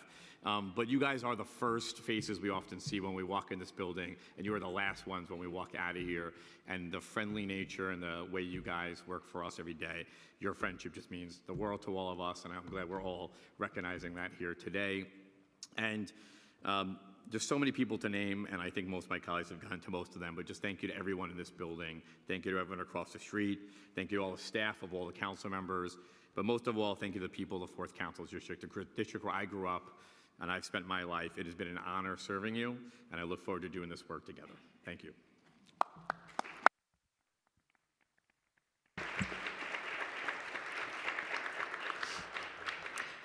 Recognizing Councilmember Brennan. Thank you. I obviously want to thank the voters for sending me here a couple of times and taking a chance on a punk rock kid from southern Brooklyn who never dreamt of being a politician. Over the last 8 years, I've been able to build 7 new public schools in my district, renovated 17 parks and playgrounds, and brought back over $350 million in investments, improving the district where I grew up.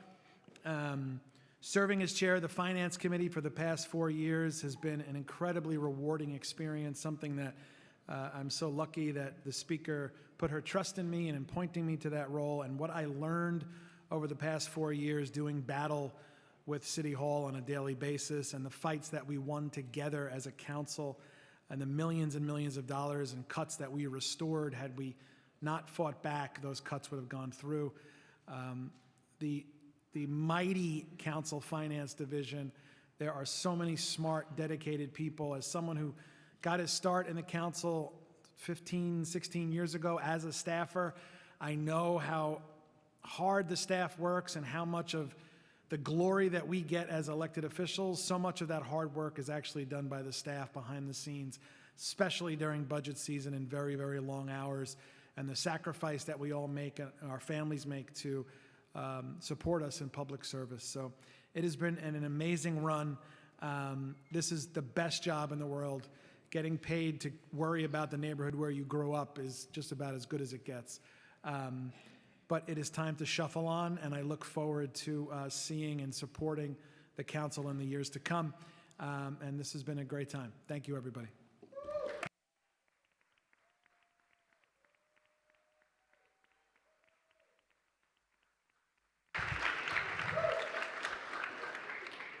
Recognizing Deputy Speaker Diana Ayala. I just want to start off by saying that I'm shocked that he didn't mention me at all. Because, I thought that we were Ma and Pa Council, and I'm shocked. I'm just shocked.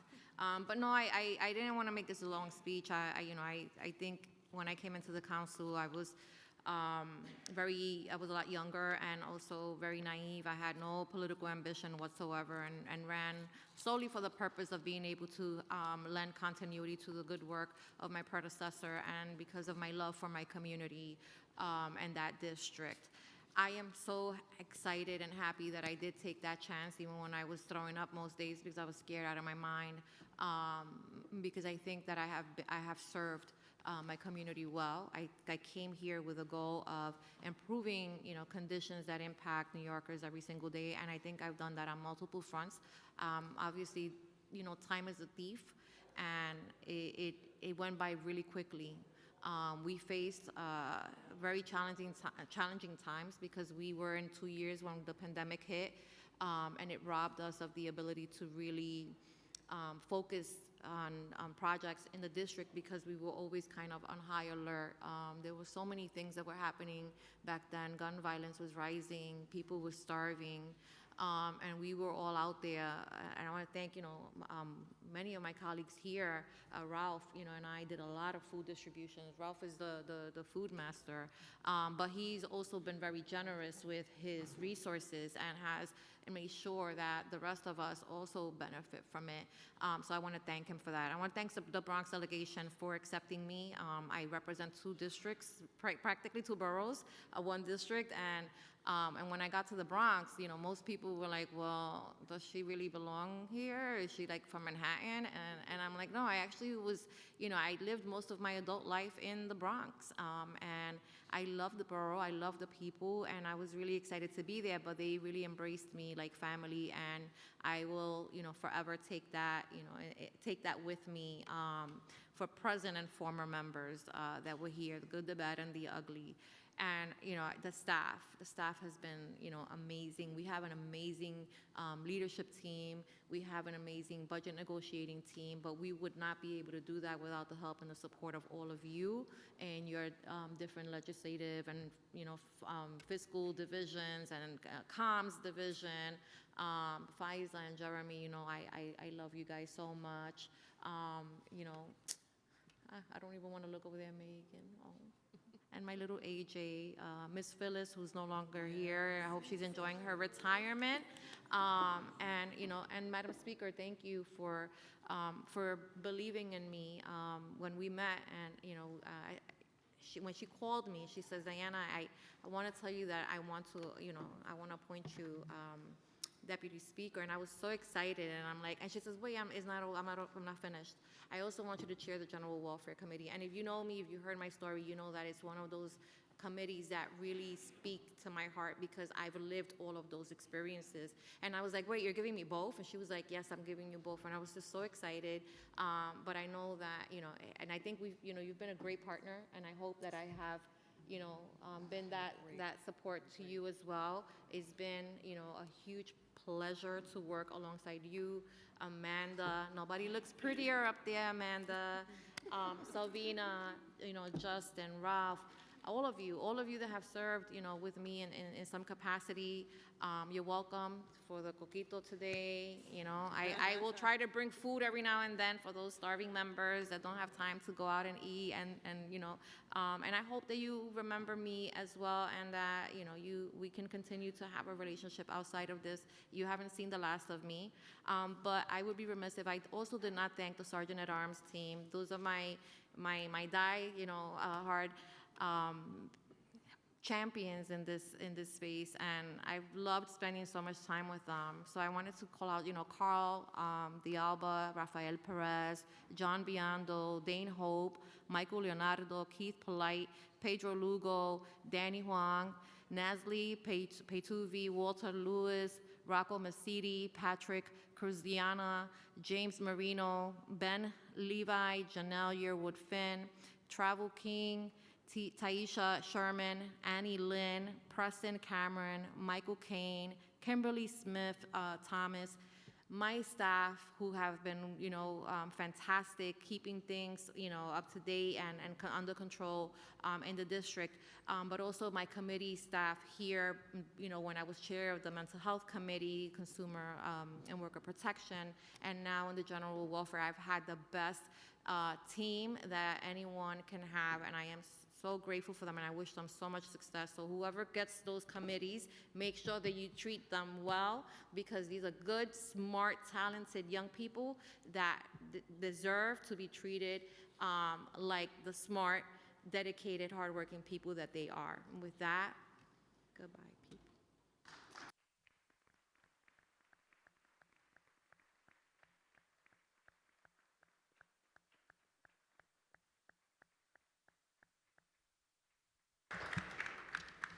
Recognizing Majority Whip Brooks Powers. Thank you. So I wanted to take a moment to recognize you, Speaker Adams, for your extraordinary leadership and service to this body and to the people of New York City. It has been a true honor to serve alongside you, not just as colleagues in this chamber, but as representatives of Southeast Queens, a part of the city that has too often been overlooked, yet consistently produces leaders who govern with integrity, balance, and deep respect for the lived experience of everyday New Yorkers. As the first Black Speaker of the New York City Council, you led during one of the most consequential periods in our city's history. Under your leadership, this council centered affordability, equity, and dignity, particularly for the outer borough communities that know firsthand what it means to live in transit deserts, to fight for housing stability, and to stretch every dollar just to stay in the city we love. Together, we worked through some of the most complex policy debates facing New York, from housing and public safety to mental health, education, and economic recovery. You created space for diverse viewpoints, respected the legislative process, and never lost sight of the fact that this body exists to serve hardworking New Yorkers.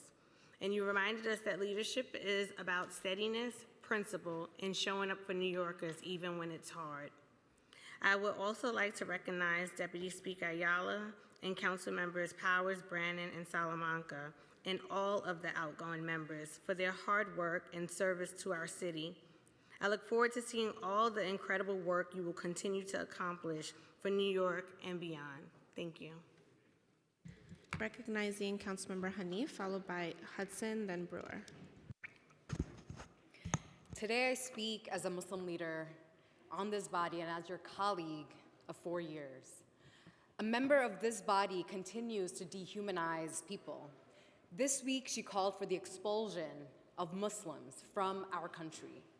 This is not the first time she has said something this racist and abhorrent, but the leniency of this body emboldens her hateful rhetoric that puts New Yorkers in danger. And she's proud of it too.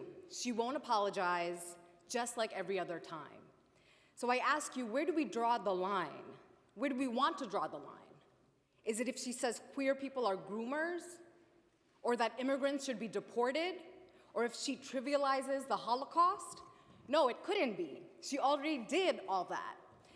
I am a Muslim in this body, which represents almost 1 million Muslim New Yorkers.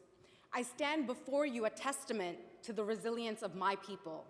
I'm a walking, breathing reminder to people like her that they are losing. As a city council, we must send a clear message to the New Yorkers that we represent, that racism is unacceptable. This colleague must be expelled, or at the very, very least, censured. We all know this. We must act. And colleagues, this hateful incident has happened on our watch. I look to my colleagues to step up now. New Yorkers expect us to do better. We must do better. Now I speak to the young Muslimah at home. You are strong. I'm with you. Together, we are even stronger. And as you walk through life, hearing hate be normalized and made to feel scared, don't be. As long as I breathe, there will be at least one member of this council fighting for you, even if the injustice is coming from inside the House. Thank you.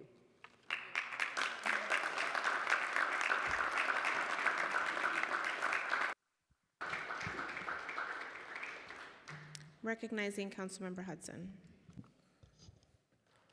Thank you, and I had written here good afternoon, but I'll say good evening. I'd like to take a moment today to recognize our outgoing colleagues, all of whom will be missed, and also to address the leadership of Speaker Adrienne Adams and the legacy she leaves behind in this chamber and across our city as the first Black Speaker of the New York City Council, who also led the first Majority Women Council in our city's history. From day one, there was pressure for her not to push back, to fall in line and fold to avoid conflict with the mayor. But Speaker Adams understood her responsibility to protect the independence and integrity of this council and to stand up for New Yorkers. Many people undeservedly claim the legacy of Shirley Chisholm, unbought and unbossed. But Speaker Adams lives it. She listened to her members, trusted a diverse majority women body, and allowed this council to legislate boldly, even when it was difficult. Under her leadership, we approved more than 157,000 new homes, expanded housing vouchers, childcare, and mental health supports, confronted the Black maternal mortality crisis, and protected LGBTQIA+ New Yorkers' access to care. Through innovative programs she championed, like CUNY Reconnect and direct cash assistance for new mothers, she has changed lives beyond the headlines. Speaker Adams has led with steadiness and seriousness through moments of tension, disagreement, and challenge, without ever losing sight of this body's dignity. And she's done this with the help of her incredible staff, led by Jeremy John and Faiza Ali, to whom I say, thank you. We never know how good something is until it's gone. So often institutions resist Black women's leadership, questioning our authority, challenging our presence, even treating us as something to tolerate rather than embrace. Speaker Adams shows us that when Black women lead, we transform the institutions that were never designed for us to begin with. I'm proud to have served under her leadership, and I'm honored to forever call her my colleague and, of course, my Spelman sister. Madam Speaker, thank you for your courage, your integrity, and your historic service to the city of New York. And on behalf of the Black, Latino, and Asian Caucus Executive Committee, we'd like to present you with a lovely bouquet of flowers wrapped in pink and green. Thank you, Majority Leader.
Recognizing Councilmember Brewer.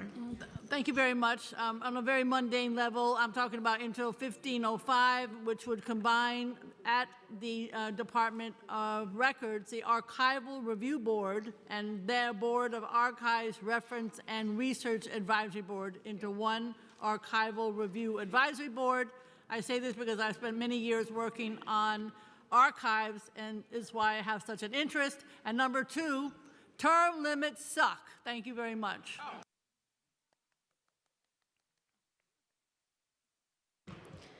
Recognizing Minority Leader Arriola. Thank you so much. I was originally standing up to again echo the thank you to our sergeants at arms. Carl, no one can quiet a room like you by just saying, all rise. And Rafi, John, thank you for protecting us. Rafi, I met you, I was only 32. How is it that I aged and you didn't? All our clerks, our New York City clerk, our facilities, our photographers, our parliamentarian, Jeff Campagna, an unsung hero who sits there and keeps us all honest. Johanna Castro, who I have 1,000 ETA question mark texts from, thank you so very much. And of course, the committee councils from all our committees that we chair and that I was blessed to chair. But on the heels of what Councilmember Shahana Hanif just said, there is a reason that we have free speech enshrined in our Constitution, and that's to protect us from government retaliation, punishment, and censorship.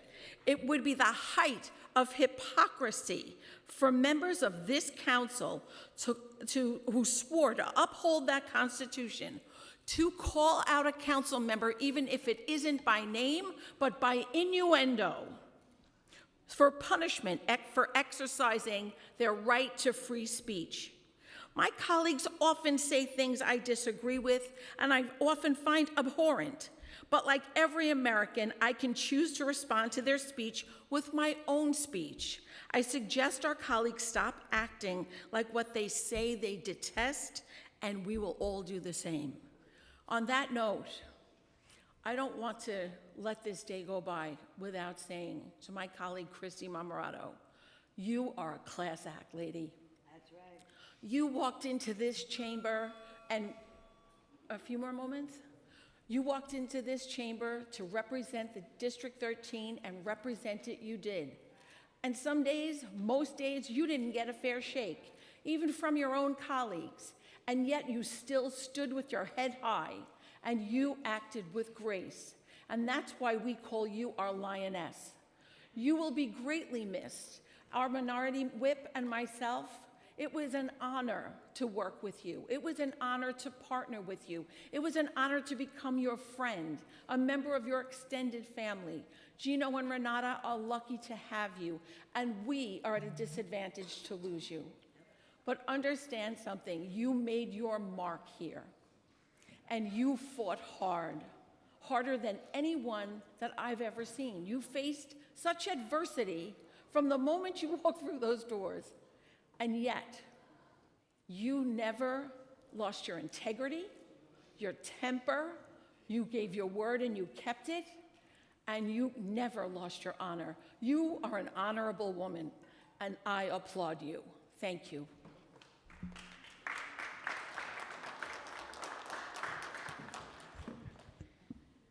Recognizing Councilmember Moreno. Thank you. First, I want to thank my family who stuck around, especially my 4-year-old son, Carmine, to see me sworn in after the stated meeting today. It's been a marathon day.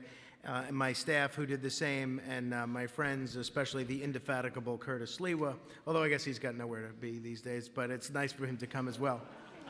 But I speak to you today with a lump in my throat because I'm going to miss a lot of my colleagues that are leaving, but especially because this is Councilmember Bob Holden's last day. Now, I know the room is divided.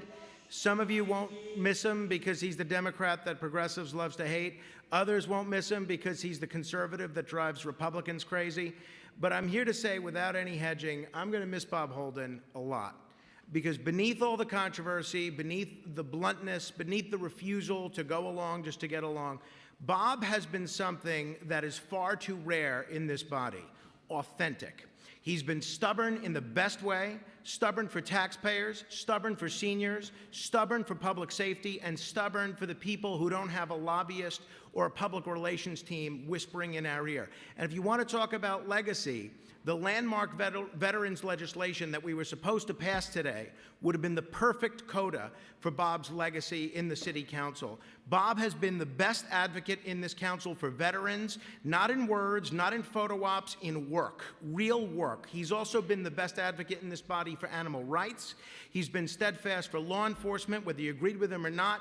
You never had to wonder where he stood, and you never had to wonder who he was standing up for. I also have to say this. Bob Holden got elected 8 years ago because of the votes he received on the Reform Party line. And at the time, I was proud, along with Curtis Lewa, to be a leader of the Reform Party. And if neither Curtis nor I do anything else worthwhile in public life, we're both pretty proud of that. Because Bob Holden's election was a reminder that voters still have a way of rewarding independence. And I'll close with a line from Dead Poets Society. Another Staten Island councilman, Jimmy Otto, said, when another Queens councilman, Tom Ogdenbenny, left this body, "Oh, Captain, my Captain, Bob Holden, Captain, you drove a lot of people here crazy, but you make this council better. And in my opinion, this body is worse off without you. God bless you, and thank you for your service to New York City. We're really going to miss you."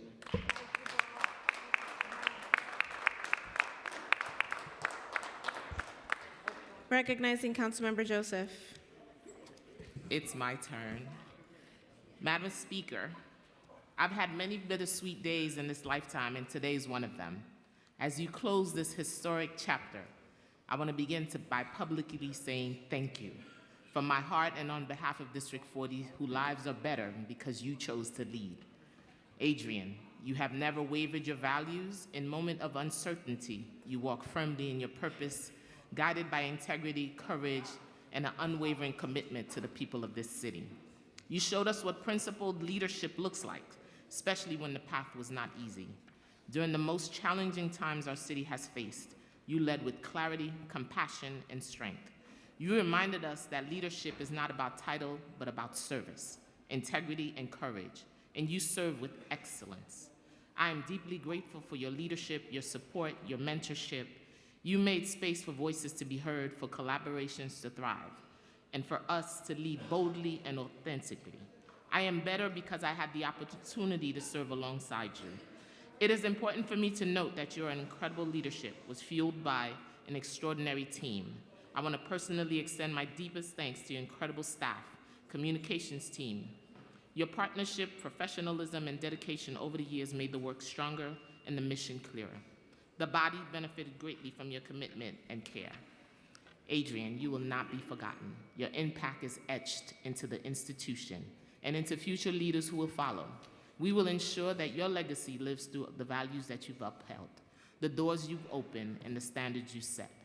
Let this be a reminder that as the first Black woman in our city's history to lead the New York City Council, you did not just make history, you were unapologetic. You honored it.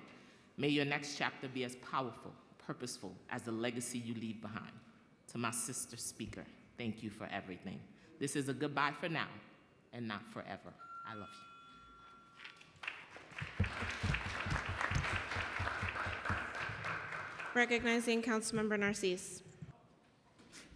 I don't want to go back, but I just want to ask one question. Who's gonna care? Who care about the homeowner, the small property owner, the Black and brown communities that's losing their home? So, having said that, I'm not gonna go call all the names. I'm gonna stay there, and I'm gonna say for those fake, flaky, and external forces, we gotta stop. This is the legislators here. We have to make tough decisions, and I wanna know that next time when we bring any bill up that has to do with small property owners, I want my sisters, my colleagues, my friends to stand with me, because there is no way we can leave this happening in the city council. Majority Black folks are in here working for the people. We need to take on the small property owner.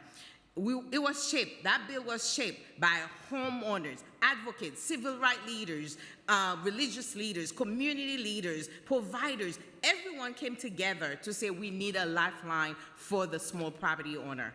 I don't care much about the Airbnb, but that's where the platform that can give those folks an opportunity to hold their home. They are struggling out there. But having said that, I want to say thank you to all my colleagues that stayed on and that tried to fight with me. I will never forget that. For Austin, Baker, I want to say 10:30 p.m., we were on the phone trying to make the best out of it. I want to say thank you from the bottom of my heart. And I have to say enough on all this, but just for this evening, I'm not going to let go. And for that, I'm going to finish with say the best speaker ever for me. Because here, Madam Speaker Adrienne Adams, you stood strong. You did not wave. You did not shake.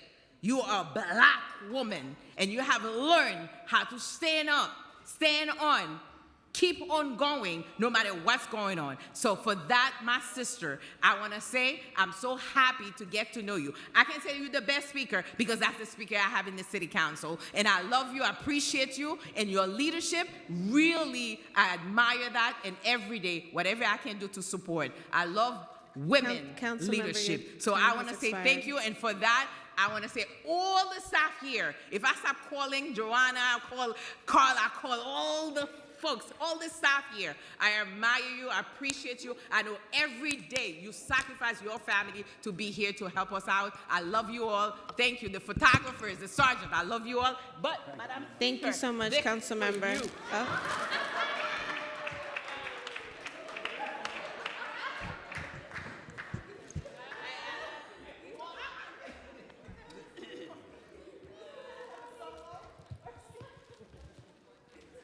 Okay, while the hug is happening, recognizing Councilmember Gutierrez. Thank you. I know folks have already left, but I just want to make sure that I emphasize that the only hypocrisy in these chambers are coming from colleagues of mine who are here representing a party that quite literally stifle and censor and make excuses for hate. So forgetting that their words, whether they're tweets or IG posts or hashtags, that they have weight, and that there are on-the-ground impacts when someone reads your tweets. Councilmember Hanif has moved with integrity and love always. I hate that you experience hate at your place of work, and I hope that we can be better. And I'm proud to call her a friend and a colleague and a friend. I also want to take a moment to thank our hardworking speaker, Adrienne Adams. This job is impossible. I don't know why people want it. I want to be honest. But you have been tremendous. You have been absolutely tremendous in this role. You have been kind. You have been thoughtful. You have been fair. You let me chair a committee in an industry that I don't come from. You took a chance. And I've learned so much, and I owe that to you. You have done so much for my community. Bushwick, Williamsburg, and Ridgewood is better because of you, because you were the speaker, because we were proud to vote you the speaker. I love saying that we were born at the same hospital. Shout out to Elmhurst Hospital. And what you have done for maternal mortality, speaker. A lot of people here before you, I think, talk the talk. But you showed up every single year. You brought in the midwives, you brought in the doulas, you stepped foot into every single hospital that we were hoping to impact. And it was so genuine, and I thank you. I truly thank you, because it's easy to just say you care about it, and the hard thing is putting the money behind that, prioritizing that, pushing the policies to do that, and I think you hold the record for that. And with my last 6 seconds, I want to say thank you, and hasta luego to my wonderful Chief of Staff, Anya Lair. She has been incredible, loyal, hardworking, and I will miss her greatly. And if you've worked with Anya, you know that girl knows her stuff, so do not cross her, please. So I wish her the best. Thank you so much. Merry Christmas, everybody. And with that wonderful message, seeing no one else signed up to speak, and I do not expect any raised hands, I'll now call on Speaker Adrienne Adams to close today's stated meeting.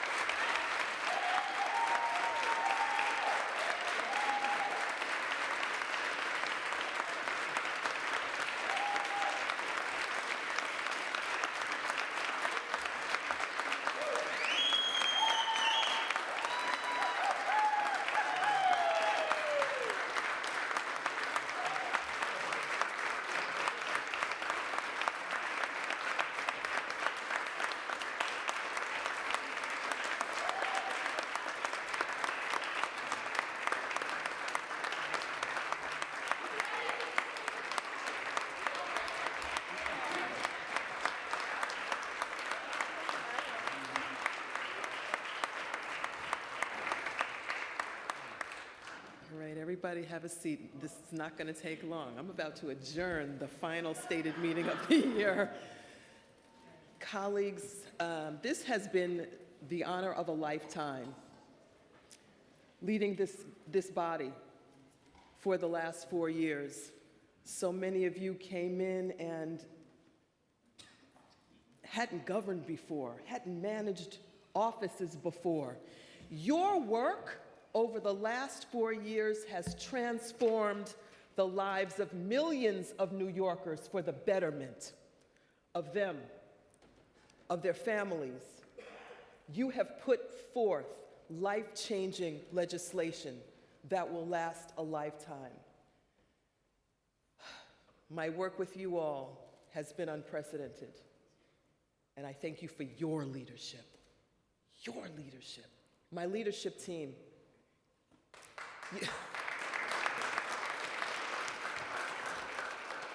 You all have seen some unbelievable things, and we'll put the budget right in the center of unbelievable because we had some things to deal with. BNT members, we have endured some hours and some pain and some resistance, and yes, even some contempt at some point in time. But through it all, we stood up, we stood our ground, and we stood for over 8 million people of the city of New York that needed us to stand up for them in our budget. And we won. We won, and we won, and we won. And we beat budget cuts back. We restored and got even more. I'll layer that finance team, the best in the world. Richard Lee.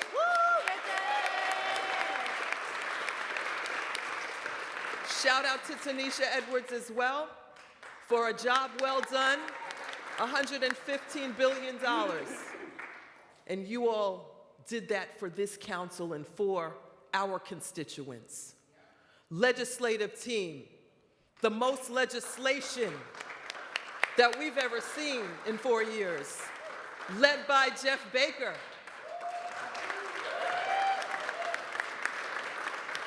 Jeff, you can get some sleep now. Tell your wife we're real sorry, but you can get some sleep now. We thank you. Johanna?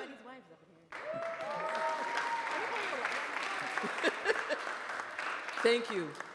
Comms team, Mandela and team, some of the best writers, some of the best coaches. Gotta shout out Ben, because Ben was with me from my district office days. Ben Thang Estrada. My senior staff, I can't say enough.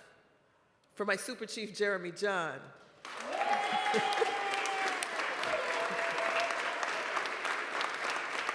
Jeremy, you have led this body in ways that many of them don't even know. Jeremy has really, really been that guy behind the scenes.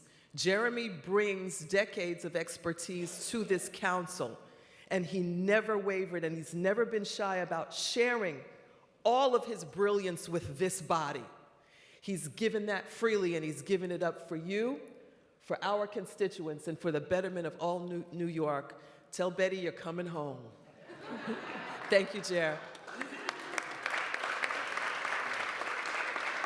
Faiza Ali, I have always considered you in my heart to be the infrastructure of the New York City Council. Faiza has been a leader for years and years and years, dedicating herself to community engagement. And over these 4 years, she has dedicated herself to you, colleagues, to you.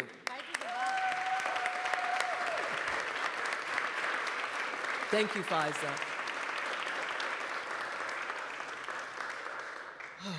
I could just go on and on and on and on, just looking at everybody's faces. You all, my sergeants, led by the amazing, all rise! The best dress. Carl Dialba. Best dress, Carl. Colleagues, Carl. Carl, you've kept us safe with your amazing security team. They have always been here. John! has always, I get a John and I get back a yo, Adrian, every time. How we thank you for your service, for keeping all of us safe, for your love for this institution, for continuing to hold it up year after year after year. Ralphie, the best fish tank I've ever seen in my life. Thank you. Thank you, Jason Otanyo, leader of the best OGC that we've ever seen. Oh, I see Pesach Osina sitting back there. Pesach, I gotta shout you out. Pesach, you have been an amazing, amazing person that has been with me for, gosh, even before I was elected. We've known each other that long. Thank you for your leadership and your support, not just for this body, but for Queens, your beloved Queens, our beloved Queens. Thank you, Pesach.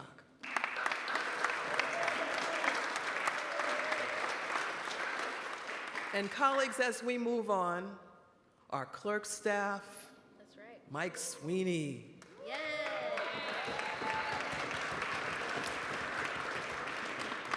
Oh my gosh, thank you, Mike, for all of your hard work. Jonathan, for keeping me in line, because you just say those words and coupled on general orders, coupled on general orders. My constituent, Jonathan Etrix, ladies and gentlemen.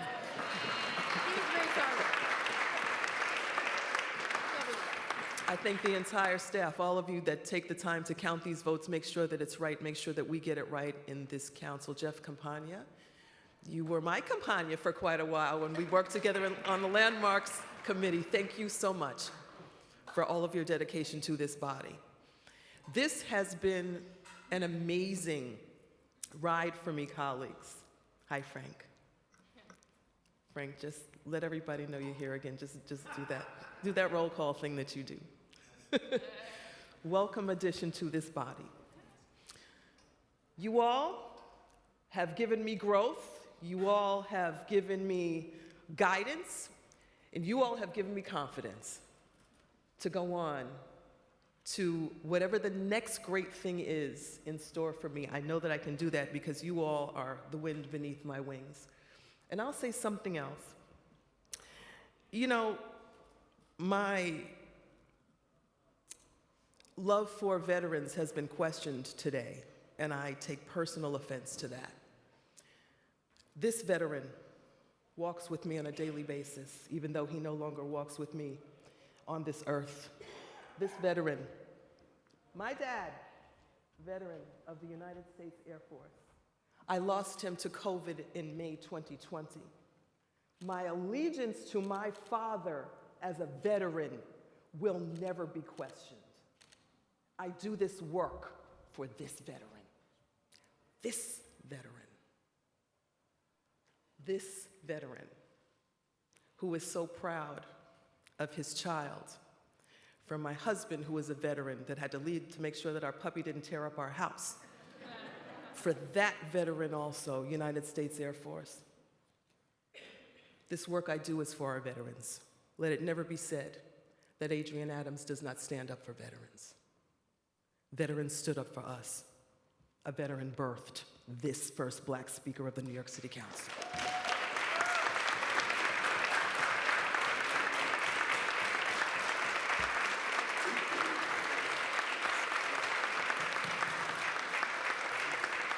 And so, colleagues, I love you all more than you will ever know, and I thank you for growing me into the person that I am today. Our work will never be forgotten. Go forth and do the work that your constituents voted you to do. Remember them. Most importantly, colleagues, never forget the least of these. This is the work for those that need us so badly. Remember the least of these. The stated meeting of December 18, 2025 is hereby adjourned.